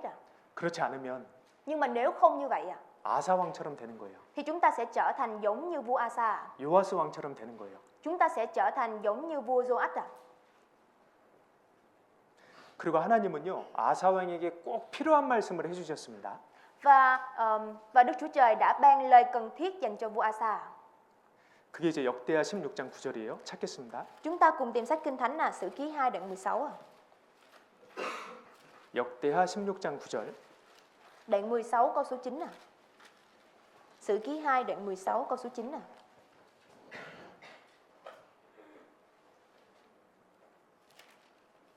역대하 16장 9절 같이 읽겠습니다. Sử Ký 2 đoạn 16 câu số 9 chúng ta cùng nhau đọc nha. Vì mắt 여호와의 của Đức 눈은 온 Giê-hô-va 땅을 soi xét 두루 khắp thế gian 감찰하사 để giúp 전심으로 sức cho người 자기에게 nào 향하는 trọn 자를 lòng đối 위하여 với Ngài. 능력을 베푸시나니 됐습니다. 아사 왕이 과거에 이랬잖아요. Không phải là đối với vua Asa cũng có quá khứ hay sao ạ? 아사 왕이 하나님께 전심이었잖아요. Lúc đó thì vua Asa đã trọn lòng đối với Đức Chúa Trời. 그래서 하나님의 능력을 받았잖아요. Và lúc đó thì ông bởi vì điều đó cho nên là ông đã nhận được năng lực từ Đức Chúa Trời. 그래서 아사 왕이 많은 일들을 했지 않습니까? Và không phải là lúc đó vua Asa đã làm được rất nhiều việc hay sao ạ? 아사 왕에게 꼭 맞는 말씀을 주신 거예요. Thực sự là đây là cái lời rất là đúng đắn dành cho vua Asa. 우리가 말씀을 들으면 신기한 게 있습니다. Và khi mà chúng ta lắng nghe lời của Chúa có một điều thần kỳ ạ. 이 앞에 있는 설교자가 말씀 듣는 분들의 마음과 상황을 다 몰라요. Người đứng rao giảng lời của Chúa trước mặt các anh chị em ở đây không biết hoàn cảnh và sự tình của mọi người à. 그러죠? Đúng không ạ? 근데 딱 말씀을 들을 때에 Nhưng mà khi mà chúng ta lắng nghe 우리 마음에 찔리기도 하고 thì lúc đó lời của Chúa lại chạm vào tấm lòng của chúng ta. 마음의 위로를 받기도 하고 Thì chúng ta cũng và lúc đó thì chúng ta cũng nhận được sự an ủi thông qua lời của Chúa. 마음에 결심이 생기기도 합니다. Và tấm lòng của chúng ta cũng nảy sinh sự quyết tâm. 유튜브로 말씀을 봅니다. Và khi mà chúng ta xem lời của Chúa qua YouTube 그 목사님은 나를 몰라요. thầy người rao giảng đó cũng không biết mình 그죠? đúng không ạ? 근데 그 목사님 말씀을 들을 때 Mục sư không biết mình nhưng mà khi mình nghe lời rao giảng của mục sư 뭔가 마음이 찔리고 lúc đó thì tấm lòng của mình lại bị nhói lên 뭔가 마음에 힘을 얻고요. và lúc đó tấm lòng của mình cũng đạt được sức 새로운 마음을 갖게 되잖아요. và lúc đó thì bởi điều lời của Chúa thì tấm lòng của mình lại được tươi mới 하나님이 역사하시는 거예요. Đó chính là công việc mà Đức Chúa Trời đang làm 나에게 필요한 말씀을 주시는 거예요. Đó chính là lời mà Chúa ban cho mình 하나님은 내 마음을 아시거든요. Đức Chúa Trời thì biết rõ tấm lòng của chúng ta 하나님은 내 마음에 관심이 많으시거든요. và Đức Chúa Trời là đấng quan tâm nhiều nhất tấm lòng của chúng ta. 그래서 하나님은 우리에게 꼭 필요한 말씀을 주십니다. Cho nên là Đức Chúa Trời là đấng sẽ ban lời cần thiết nhất dành cho chúng ta. 자, 그러면 우리가 어떻게 전심으로 회복할 수 있을까요? Và đối với chúng ta thì chúng ta sẽ phải làm như thế nào để khôi phục lại tấm lòng trọn lành 신앙은 결코 복잡하지 않습니다. 신앙은 복잡하지 않아요. Đời sống đức tin thì không có phức tạp 우리가 하나님께 전심을 잃어버렸을 때는 Khi mà chúng ta đánh mất tấm lòng trọn lành hướng đến Chúa 그 어떤 것을 잃었을 때보다 더 철저해져야 됩니다. 그 어떤 것을 잃었을 때보다 철저하게 회개를 해야 돼요. thì so với bất cứ việc gì thì chúng ta phải hối cải ăn năn một cách triệt để 진짜 간절해져야 돼요. Thực sự là chúng ta phải làm với tấm lòng khao khát 우리가 아플 때요, 건강을 잃었을 때 Khi mà chúng ta bị bệnh là chúng ta không còn sức khỏe 우리 되게 간절해집니다. 기도하게 됩니다. thì lúc đó lời cầu nguyện của chúng ta trở nên khao khát đúng không ạ? 하나님, 이 병에서 낫게 해주세요. Chúa ơi, xin Chúa giúp đỡ để con có thể khỏi bệnh. 또 내가 사랑하는 사람들이 건강을 잃었을 때도 우리는 간절해집니다. Và khi mà những người thân của chúng ta đánh mất đi sức khỏe thì chúng ta cũng mang theo tấm lòng khao khát cầu nguyện với Chúa đúng không ạ? 저희 아버지가 쓰러지신 적이 있습니다. Đối với thầy có ba của thầy đã từng bị đột quỵ bị đột quỵ 네, 병원에 입원하셨어요. và bởi vì như vậy cho nên là đã nhập viện 저 그때 진짜 간절해졌었습니다. Lúc đó thì thầy thật sự đã mang tấm lòng khao khát 제가 효자라서가 아니에요. 제가 효자라서 그런 게 아니에요. Không phải là bởi vì thầy hiếu thảo đâu 제 아버지 아직 구원 못 받으셨거든요. Bởi vì là ba của thầy lúc đó vẫn chưa nhận được sự cứu rỗi 저 그때 정말 간절했었습니다. Cho nên là lúc đó thầy thật sự là mang theo tấm lòng thật sự rất là khao khát 하나님, 저희 아버지 꼭 구원 받고 하나님 뵐 수 있도록 도와주세요. Xin Chúa giúp đỡ để ba của con có thể nhận được sự cứu rỗi và gặp được Chúa. 또 우리가 직장을 잃었을 때요. Và khi mà chúng ta bị mất việc làm 직장을 다시 찾을 때까지는 아마 밥맛이 없을 거예요. chắc có lẽ là cho đến khi mình tìm lại được công việc mới thì mình sẽ thức xuyên đêm đúng không ạ? 사기를 당해서 큰 돈을 잃었다면 Khi mà bị mất một số tiền lớn 화가 나서 잠이 안 올 겁니다. bởi vì là quá tức tuổi cho nên cũng không thể ngủ được 뜨겁게 사랑했던 사람을 잃었습니다. Khi mà chúng ta đánh mất đi tình yêu thương nóng bỏng 내가 사랑하는 그 사람이 나를 버리고 멀리 떠나버렸어요. Khi mà người mà mình yêu thương nhất lại rời bỏ mình 그 충격 때문에 한동안 정상적인 생활하기가 어려울 거예요.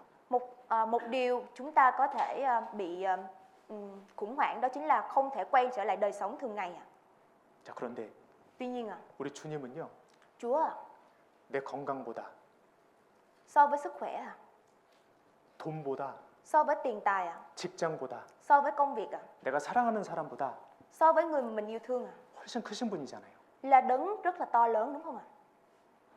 내가 그 주님을 향한 사랑을 잃었다면 Khi mà tấm lòng của mình hướng đến Chúa 그 어느 때보다 우리가 더 간절해져야 되지 않겠습니까? không phải là trong bất cứ mọi việc thì chúng ta sẽ có tấm lòng khao khát hướng đến Chúa hay sao ạ? 건강을 잃었을 때보다, So với việc mất đi sức khỏe 직장을 잃었을 때보다, so với việc mình đánh mất đi công việc 큰 돈을 잃었을 때보다, so với việc mình bị đánh mất một số tiền lớn 사랑하는 사람을 잃었을 때보다 so với việc mình mất đi người thân yêu quý của mình 더 마음이 아프고 간절해져야 되지 않겠습니까? không phải là lúc đó là lúc mà mình có tấm lòng khao khát nhất hay sao ạ? 하나님의 구하시는 제사는 상한 심령이라.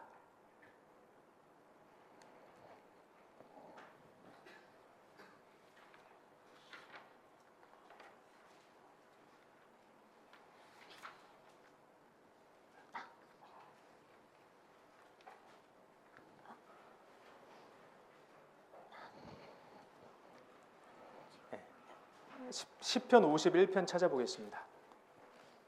Thi Thiên đoạn 51 câu số 17 à. 51편이요. Thi Thiên đoạn 51 câu số 17 à. 51. 시편 51편 Thi Thiên đoạn 51 câu số 17 à. 17절 Câu số 17 à. 같이 읽겠습니다. Chúng ta cùng nhau đọc nha. Xin tế 하나님의 đẹp lòng Đức 구하시는 Chúa Trời, 제사는 ấy là 상한 tâm linh đau 심령이라. thương. 하나님이여 Đức Chúa Trời ơi, 상하고 lòng đau 통회하는 thương thống 마음을 hối Chúa, 주께서 Chúa không tin 멸시치 dễ đâu. 아니하시리이다. 예. 그 상한 마음, 하나님 사랑을 회복하고 싶은 그 상한 마음을 하나님이 구하신다는 거예요. Tấm lòng đau thương thống hối à, Chúa sẽ giúp đỡ để khôi phục lại à. 그 마음을 주님이 멸시하지 않으신다는 겁니다. 그 마음을 무시하지 않으신다는 거예요. Đức Chúa Trời thì không có xem thường tấm lòng đó của chúng ta. 예수님께서 십자가에 달리셨을 때 Khi mà Đức Chúa Giêsu bị treo trên thập tự giá, 양편에 십자가에 달렸던 강도들이 있었습니다. không phải là có hai tên côn đồ cũng bị đóng đinh giống với Chúa hai bên hay sao ạ? 그 중에 한 명이 구원을 받았어요. Và trong hai người đó thì có một người đã nhận được sự cứu rỗi à. 하나님 계신 걸 알고 자기 죄가 큰 걸 알았습니다. Và ông đã biết rằng so với tội lỗi, 그래서 예수님께 구원해 달라고 요청을 했어요. lúc đó thì ông đã nhận biết được tội lỗi của mình và đã yêu cầu sự cứu rỗi của Đức Chúa Giêsu, đúng không ạ? 예수님께서 당장에 구원해 주셨습니다. Và ngay tại thời điểm đó Đức Chúa Giêsu đã cứu rỗi ông à. 하물며 우리가 새로운 마음을 달라고 하나님께 기도했을 때, 전심을 회복해 할 수 있게 도와달라고 기도했을 때 안 들어주시겠습니까? Khi mà chúng ta khao khát cầu nguyện với Chúa, ban lại cho chúng ta tấm lòng trọn lành và xin Chúa giúp đỡ cho tấm lòng của chúng ta được khôi phục, không phải lúc đó Chúa sẽ giúp đỡ chúng ta hay sao ạ? 마태복음 7장 Ma-thi-ơ đoạn số 7 à.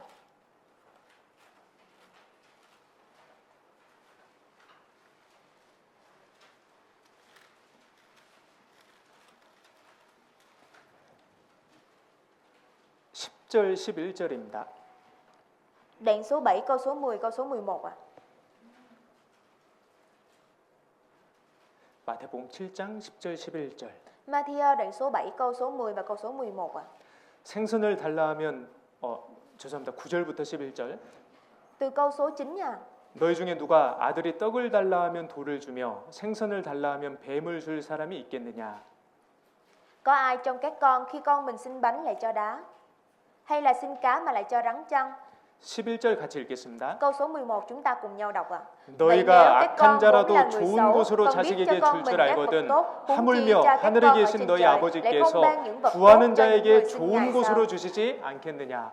구하는 자에게 좋은 곳으로 주시지 않겠느냐? Vậy nếu các con vốn là người xấu, con biết cho con mình các vật tốt, huống chi cha các con ở trên trời lại không ban những vật tốt cho những người xin Ngài sao? 혹시 내가 전심을 회복하지 못하는 이유가 Giả sử như nếu mà có lý do làm cho chúng ta không thể khôi phục lại tấm lòng trọn lành à, 철저하게 돌이키지 않아서는 아닐까요? thì không phải là việc mà chúng ta không có quay trở lại một cách triệt để hay sao ạ? 우리는 전심을 회복하기 위해서 더욱 철저해져야 됩니다. Để cho chúng ta có thể khôi phục lại tấm lòng của mình thì chúng ta cần phải triệt để à. 간절하게 하나님께 부르짖어야 돼요. Chúng ta cần phải kêu cầu Chúa một cách khẩn khiết à. 그리고 우리가 전심을 유지하고 회복하기 위해서는요. Và để chúng ta có thể duy trì được tấm lòng trọn lành và khôi phục lại tấm lòng đó, 차가운 것을 멀리해야 됩니다. chúng ta phải tránh xa những thứ lạnh lẽo à. 뜨거운 것을 가까이 해야 됩니다. Chúng ta phải ở gần những thứ nóng bỏng à. 차가운 것이 뭐가 있습니까? Những thứ lạnh lẽo là gì ạ? 죄입니다. Đó chính là tội lỗi à. 죄는 우리 마음을 뺐습니다. Tội lỗi thì sẽ cướp lấy đi tấm lòng của chúng ta. 죄는 도둑과 같습니다. Tội lỗi thì giống như kẻ trộm à. 도둑은요 가장 귀한 걸 가져갑니다. Kẻ trộm thì sẽ lấy đi những thứ quý báu nhất, đúng không ạ? 우리에게 가장 중요한 게 무엇입니까? Thì đối với chúng ta thứ gì là quan trọng nhất ạ? 구원의 즐거움. Không phải là 구원의 즐거움. đó là sự vui mừng, niềm vui của sự cứu rỗi à. 자원하는 마음. Đó là tấm lòng tự nguyện à. 평안. Đó là sự bình an à. 이런 것들을 제가 가져가는 거예요. Và ma quỷ và tội lỗi sẽ cướp lấy đi những thứ đó của chúng ta. 우리 삶에 우리 마음에 포도원을 허는 여우들이 있습니다. 우리 마음에 포도원을 허는 작은 여우들이 있어요. Và trong tấm lòng của chúng ta cũng giống như là một vườn nho có những con trùng. 근데 우리가 그 작은 여우들을 잡지 않으면 Nhưng mà nếu mà chúng ta không bắt những con trùng nhỏ đó 우리 마음은 회복될 수가 없습니다. thì tấm lòng của chúng ta không thể nào khôi phục lại được. 죄와 세상의 것들이 내 마음을 들락날락하고 있는데 Tức là tấm lòng của mình đang bị lung lay giữa những thứ của thế gian. 아니 이렇게 들어왔다가 나갔다가 하고 있는데 Giả sử như tấm lòng của mình đang bị những thứ của thế gian đi vào rồi đi ra, đi vào rồi lại đi ra. 네, 그걸 잡지 않으면요. Nếu mà chúng ta không nắm, không bắt lấy nó 우리 마음은 뜨거워지지 않습니다. thì tấm lòng của chúng ta sẽ không thể nào trở nên nóng bỏng được. 반드시 그걸 잡아야 됩니다. Chắc chắn và nhất định là chúng ta phải bắt lấy nó. 그리고 염려도 우리 마음을 사라지게 합니다. 염려. Và nếu mà chúng ta bắt lấy và bỏ nó đi thì những nỗi lo lắng cũng sẽ biến mất. 염려가요. 하나님에 대한 마음을 빼앗아갑니다. Sự lo lắng, những nỗi niềm lo lắng cũng sẽ lấy đi tấm lòng mà Chúa ban cho chúng ta. 결혼할 수 있을까? Không biết là mình có kết hôn được không? 집은 살 수 있을까? Không biết là như thế này thì có sống được không? 집은 내가 살 수 있을까? 집. Không biết là mình có mua nhà được không? 이게 맞는 걸까? 이렇게 사는 게. Có nhiều cái mình phải lo. 이렇게 살아가는 게 맞는 걸까? Sống như thế này có phải là đúng hay không? 그런 염려에 매이면요. Và những cái nỗi lo lắng mỗi ngày đó. 네, 주님을 향한 뜨거운 마음을 갖기가 어려워요. Bởi vì cái sự lo lắng mỗi ngày đó thì cũng không thể nào làm cho chúng ta có được tấm lòng nóng bỏng trước Chúa. 염려는 불신입니다. 염려는 불신. 하나님을 안 믿는 거예요. Cái sự lo lắng đó chính là sự bất tín, đó chính là việc không tin Chúa đó. 그리고 이제 마음이 뜨거워지기 위해서, 뜨거움을 유지하기 위해서는 Và để cho chúng ta có thể duy trì được tấm lòng nóng bỏng của mình 가장 뜨거우신 분을 가까이 해야 됩니다. thì chúng ta phải ở gần những người có tấm lòng nóng bỏng. 우주에서 가장 뜨거우신 분이 누구세요? 우주에서 가장 뜨거우신 분. Và trên vũ trụ này, người mà nóng bỏng nhất là ai ạ? 하나님이셔요. Đó chính là Đức Chúa Trời đúng không ạ? 예수님이셔요. Đức Chúa Giêsu ạ. 그래서 그 하나님의 말씀, 여호와의 말씀, 그리고 하나님 예수님과 더 가까워져야 됩니다. Chúng ta phải đến gần với lời của Đức Chúa Trời, chúng ta phải đến gần với lời của Đức Giê-hô-va. 예레미야 23장. 예레미야 23장. Sách Giê-rê-mi đoạn 23.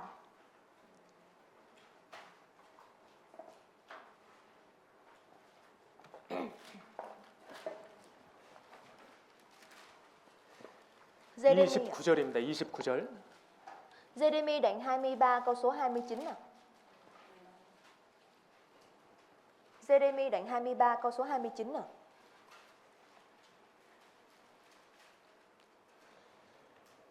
(29절) 같이 읽겠습니다. Câu 29 chúng ta cùng nhau đọc ạ. 나 여호와가 말하노라 내 말이 불 같지 아니하냐 반석을 쳐서 부서뜨리는 방망이 같지 아니하냐. 여기 방망이는요 쇠방망이에요. Ở đây đang nói là như búa đập vỡ đá. 오한마, 건설 현장에 오한마 있죠? 뭐든지 깨부술 수 있는 오한마입니다. Là cây búa mà có thể đập vỡ hết tất cả mọi thứ. 말씀이 그렇습니다. Và lời của Chúa cũng giống như vậy. 우리 마음에 잘못된 모든 것들을 깨는 능력이 있습니다. 말씀에. Và lời của Chúa có thể đập vỡ hết những tấm lòng sai trái trong tấm lòng của chúng ta. 말씀을 들으면 찔리잖아요. Khi mà chúng ta lắng nghe lời của Chúa thì lời của Chúa làm cho tấm lòng của chúng ta bị nhói lên đúng không ạ? 그리고 말씀은요 우리 마음에 불을 붙여줍니다. Và lời của Chúa thì có thể đốt cháy ngọn lửa trong tấm lòng của chúng ta. 내 말이 불 같지 아니하냐. Lời ta chẳng phải như lửa. 말씀과 가까이 하는 사람은 마음이 늘 뜨겁습니다. Và những người mà ở gần với lời của Chúa thì tấm lòng trở nên nóng bỏng. 그런데 또 어떤 분들은 이렇게 얘기하실 거예요. Có một ai đó thì nói như thế này ạ. 목사님, 저 꾸준히 말씀 읽고 있어요. Thầy ơi, ý là tôi thì đang đọc lời của Chúa một cách đều đặn. 목사님, 저 모임 때 나와서 말씀 듣고 있어요.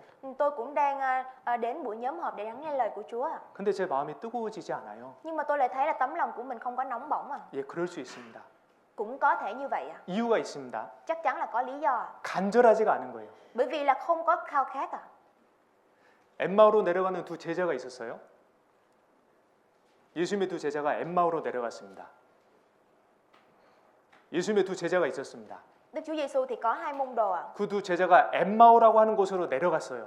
Và hai môn đồ đó đã đi xuống 네, 엠마오라고 하는 동네로. đã đi xuống Emmanuel. 엠마웃? Emmaus à, đã đi xuống khu vực Emmaus à. 그때 예수님이 그들에게 나타나셨거든요. 예수님께서 그 제자들에게 나타나셨어요. Và lúc đó thì Đức Chúa Giêsu đã hiện ra với hai môn đồ đó. 그 두 제자들이 예수님을 붙잡았습니다. Và lúc đó thì Đức Chúa Giêsu đã nắm lấy hai môn. 예수님이 제자들을 붙잡았습니다. 아니, 제자들이. Và lúc đó thì hai môn đồ đó đã nắm lấy Đức Chúa Giêsu ạ. 우리와 함께 계십시오, 예수님. Chúa ơi, hãy ở cùng với chúng con ạ. 예수님을 간절히 붙잡은 그들과 예수님이 함께 해주셨어요. Và bởi vì hai môn đồ đó đã nắm lấy Chúa với tấm lòng khao khát cho nên là Chúa đã ở lại với họ. 지금도 그래요. Và hiện tại cũng như vậy ạ. 예수님 여기 계십니다. Đức Chúa Trời ngự tại đây ạ. 누구의 마음을 만져주시냐면요. 예수님이 누구의 마음을 만져주시냐면 Ai là người mà Chúa sẽ chạm vào tấm lòng ạ? 간절한 마음이 있는 사람이에요. Người mà có tấm lòng khao khát thì Chúa sẽ chạm vào tấm lòng của người đó ạ. 사람은 몰라도요. 하나님은 우리 마음을 다 아십니다. Mặc dù là con người không biết nhưng Chúa là đấng biết rõ tấm lòng của chúng ta. 그래서 간절한 마음으로 말씀을 접하고요. 그럴 때 우리 마음이 또 뜨거워집니다. Khi mà chúng ta mang theo tấm lòng khao khát đến với lời của Chúa thì lúc đó tấm lòng của chúng ta sẽ trở nên nóng bỏng ạ. 또 우리가 전심을 유지하기 위해서 Và để cho chúng ta có thể duy trì được tấm lòng trọn lành ạ. 전심을 회복하기 위해서는 Để chúng ta có thể khôi phục lại tấm lòng trọn lành ạ. 주의 일을 하는 게 반드시 필요합니다. Thì chắc chắn là chúng ta cần phải làm công việc của Chúa. 주님과 관련된 일이요. Những việc liên quan đến Chúa. 그게 우리 양식이에요. Đó chính là thức ăn lương thực của chúng ta. 밥 먹으면 배가 부릅니다. Nếu mà không ăn cơm thì đói bụng mà. 밥을 먹으면 배가 부릅니다. Nếu mà ăn cơm rồi thì no. 만족이 됩니다. Đó chính là sự mãn nguyện thỏa lòng. 기쁩니다. Niềm vui à. 그런 것처럼 Giống như vậy à. 주님의 일을 행할 때에 Khi mà chúng ta làm công việc hướng đến công việc của Chúa 우리 마음에 기쁨과 만족이 생깁니다. thì trong tấm lòng của chúng ta sẽ có được niềm vui và sự mãn nguyện à. 그게 우리 양식이에요. Đó chính là lương thực của chúng ta. 요한복음 4장 Sách Giăng đoạn 5, sách Giăng đoạn 4 à. 34절 Sách Giăng đoạn 4 câu 34 à.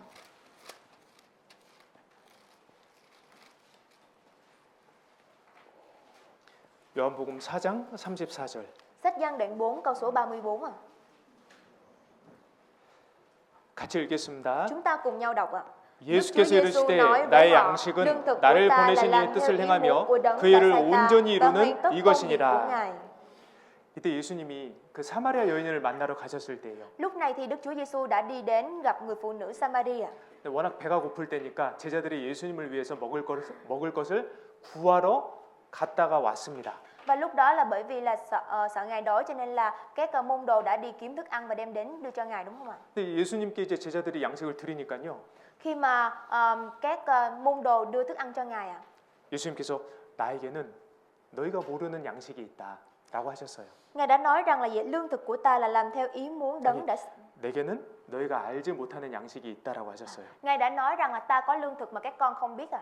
그러니까 제자들이 서로 얘기를 하는 거죠. 누가 먹을 걸 먼저 갖다 드렸나? Và lúc đó thì giữa các môn đồ đã nói chuyện với nhau. Không biết là hình như có ai đó đem thức ăn đến cho thầy rồi à. 그때 예수님이 이 말씀을 하신 거예요. Và vào thời điểm lúc đó Đức Chúa Giêsu đã nói như thế này à. 나의 양식은 Lương thực của ta 나를 보내신 하나님의 뜻을 행하는 거다. là làm theo ý muốn của đấng đã sai ta. 하나님의 일을 온전히 이루는 것이다. Đó chính là hoàn tất công việc của Ngài ạ. 우리도 밥을 먹어야 되잖아요. Chúng ta thì cũng phải ăn cơm, đúng không ạ? 그래야 힘이 납니다. Nếu mà chúng ta ăn cơm thì chúng ta có sức ạ. 우리 마음에 힘을 얻으려면 Nếu mà tấm lòng của chúng ta muốn có sức ạ. 작은 일이라도 한번 해보세요. 주님의 일을. Nếu mà chúng ta muốn tấm lòng của mình được sức thì dù là công việc nhỏ thôi, công việc của Chúa chúng ta hãy thử làm nha. 교회에서 청소할 때요. 감사한 마음으로 기쁘게 청소 한번 해보세요. Các anh chị em hãy thử khi mà chúng ta dọn dẹp nhà hội thánh, chúng ta hãy thử dọn dẹp với tấm lòng vui mừng đi ạ. 교제 안 나오는 분들에게 한번 연락해 보세요. Các anh chị em cũng hãy thử liên lạc với những anh chị em mà không đến thông công đi ạ. 형제 자매님들에게 작은 선물이라도 한번 드려보세요. Các anh chị em hãy tặng dù là một món quà nhỏ thôi, nhưng mà các anh chị em cũng hãy thử tặng cho các anh chị em khác đi ạ. 형제 자매님들에게 말씀 문자를 한번 보내줘 보세요. Các anh chị em cũng hãy thử gửi những cái lời kinh thánh đến cho các anh chị em khác đi ạ. 힘들어하신 분들에게. đối với gửi đến những anh chị em mà đang có sự mệt mỏi à? 그러면요, 하나님이 주시는 힘을 얻으실 거예요. Nếu mà chúng ta làm như vậy thì chúng ta có thể có được sức thông qua, chúng ta sẽ có được sức mà Chúa ban cho mình. 우리가 전도 집회할 때요, Khi mà chúng ta có hội thảo kinh thánh, 낮에 일하고 밤에 집회 참석해서 봉사하고 힘들잖아요. không phải là buổi sáng thì mình đi làm, buổi tối thì mình đến tham gia hội thảo kinh thánh, sau đó là cùng nhau phục vụ rất là mệt hay sao ạ? 몸은 힘든데 마음은 기쁨이 있지 않습니까? Nhưng mà cơ thể thì mệt mỏi nhưng trong tấm lòng lại có được niềm vui, đúng không ạ? 그죠? Đúng không ạ? 그 양식이거든요. Bởi vì đó chính là chúng ta được cung cấp lương thực đó. 아주 작은 거라도 한번 시작을 해보세요. Các anh chị em hãy thử bắt đầu với việc nhỏ đi ạ. 하나님이 주시는 큰 기쁨을 누리실 수 있을 겁니다. Thì chúng ta có thể tận hưởng được niềm vui mà Chúa ban cho chúng ta. 그래서 주의를 행하는 것이 우리에게 힘입니다. Tấm lòng của chúng ta hướng đến Chúa chính là sức mạnh của chúng ta. 아사 왕은 처음에는 신앙이 굉장히 좋았습니다. Vua Asa ban đầu đã có một đời sống đức tin rất là tốt ạ. 마지막에 안 좋았어요. Nhưng mà cuối cùng mà kết cục ạ. 그도 그리스도의 심판대 앞에 설 텐데. Chúng ta thì sẽ đứng trước 아니, tòa. 아사 왕이. Asa cũng sẽ đứng trước, vua Asa cũng sẽ đứng trước tòa án phán xét của Đấng Christ, đúng không ạ? 그때 선지자 말을 듣지 않았던 것을 후회하지 않을까요? Có lẽ là lúc đó ông sẽ có tấm lòng hối hận bởi vì mình đã không nghe lời của các nhà tiên tri ạ. 내가 그때 하나님이 보내주신 선지자 말 듣고 마음을 돌이켰어야 됐는데. Đáng lẽ là lúc đó mình phải lắng nghe lời khuyên nhủ của các nhà tiên tri mà Chúa gửi đến cho mình và quay đầu ạ. 일은요, 시작보다 끝이 더 중요합니다. Mọi người công việc so với bắt đầu thì kết thúc là quan trọng hơn. 신앙생활도 끝이 중요합니다. Và thực hiện đời sống đức tin cũng vậy, thực hiện đời sống đức tin cho đến cuối cùng là quan trọng hơn. 용두사미가 되면 안 됩니다. 용두사미 베트남 말로는 코끼리 머리에 쥐 꼬리예요. 너 voi, nuôi chuột. 그렇게 되면 안 돼요, 신앙생활이. Nếu mà thực hiện đời sống đức tin giống như cái câu là đầu voi đuôi chuột thì không được nha. 용두사미, 한국은요, 용의 머리에 뱀의 꼬리입니다. Ở bên Hàn Quốc 네, 용의 머리. đầu rồng 뱀의 꼬리. đuôi rắn 네. 뭐 이게 중요한 건 아니죠. 어쨌든 끝이 좋아야 된다는 거예요. Dạ, nói chung là cái việc kết thúc cái kết là quan trọng 여러분, 우리는요, 에녹과 엘리야처럼 살아있을 때 주님을 만날 수도 있습니다.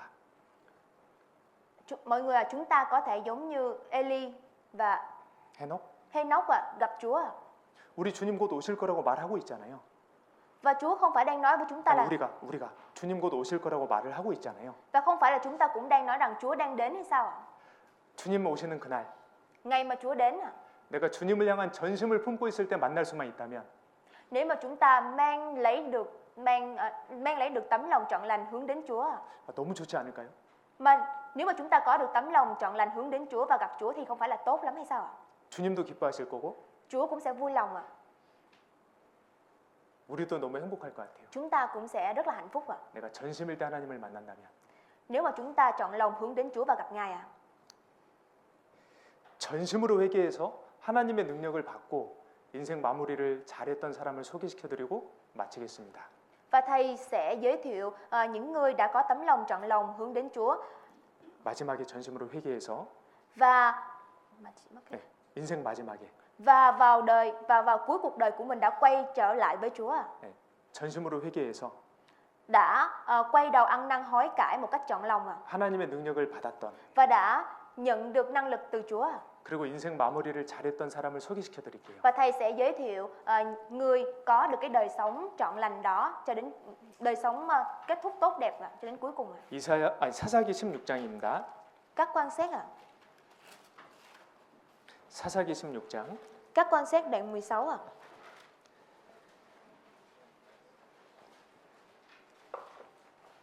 28절. Đoạn 16 câu số 28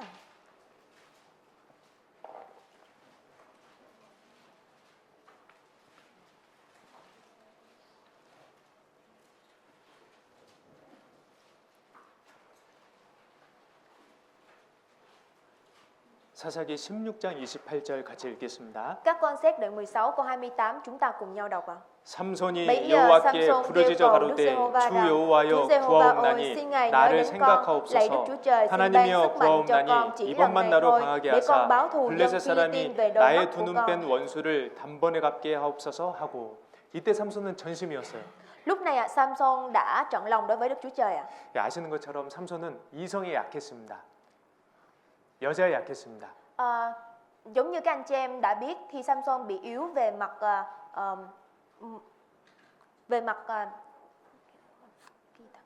về mặt nam nữ, đúng không ạ? 그래서 결국 두 눈이 빠졌어요. Và bởi vì điều đó mà bởi vì việc phạm tội về vấn đề nam nữ mà ông đã bị mất đi đôi mắt của mình ạ. 감옥에서 비참한 삶을 살았습니다. Và ông đã sống một đời sống rất là bi thảm trong ngục tù ạ. 근데 그 삼손이 마지막에 전심으로 회개했어요. Nhưng mà vào cuối đời thì ông đã trọn lòng quay đầu lại ạ. 그러니까 하나님께서 그 능력을 그 마음을 보시고 능력을 주셨어요. Và Đức Chúa Trời khi mà nhìn vào tấm lòng của Samson, Đức Chúa Trời đã ban cho ông năng lực ạ. 삼손이 살아 있었을 때 죽인 사람 수보다 죽을 때 죽였던 사람이 더 많았습니다. So với thời điểm mà ông có 살아 있을 때 죽였던 사람보다 so với cái thời điểm mà khi mà ông sống ông giết nhiều người ạ. 죽을 때 죽였던 사람의 수가 더 많았습니다. Thì khi mà thời điểm mà ông sắp chết thì ông đã giết được nhiều người hơn nữa. 그는 전심을 마지막에 회복을 했고요.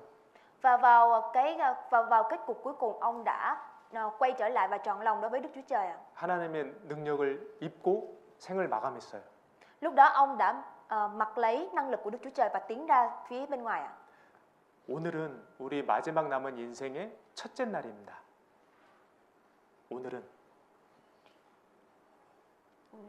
hôm nay là ngày cuối cùng. 아니요. 첫째 날. Hôm nay là ngày đầu tiên ạ. 우리 남은 인생에. Là ngày đầu tiên trong phần đời còn lại của chúng ta. 그죠? Đúng không ạ? 그래서 전심을 유지하다가 우리 모두 주님을 만났으면 합니다. Và hôm nay là ngày đầu tiên trong phần đời còn lại của chúng ta, thầy mong và chúng ta sẽ mang theo tấm lòng trọn lành đối với Đức Chúa Trời và đến gặp Ngài ạ. 그래서 그 전심을 품고 하나님의 은혜와 사랑과 능력을 더 경험하고 살아야 되겠습니다. Và chúng ta cũng phải mang theo tấm lòng trọn lòng đó mà mang lấy tấm lòng trọn lòng đó mà có thể đón nhận được ân điển tình yêu thương của Chúa. 능력도. Chúng ta phải đón nhận được ân điển tình yêu thương và năng lực của Chúa. 기도하고 마치겠습니다. Thầy xin phép cầu nguyện và kết thúc ạ. 하나님 감사합니다. Cảm tạ Đức Chúa Trời. 늘 저의 마음을 살펴주시고 Xin 저에게 Chúa. 말씀을 주심에 감사드립니다. Cảm tạ ơn Chúa vì Ngài đã xem xét, Ngài đã đón xem tấm lòng của chúng con và ban cho chúng con lời cần thiết. 저희 남은 생에 전심으로 살아가길 원합니다. Và chúng con mong muốn rằng phần đời còn lại của chúng con có được tấm lòng trọn lành trước Chúa. 더 간절한 마음으로 주님 앞에 살아갈 수 있도록 도와주시옵소서. Xin Chúa giúp đỡ để chúng con có thể mang theo tấm lòng khao khát trước Chúa.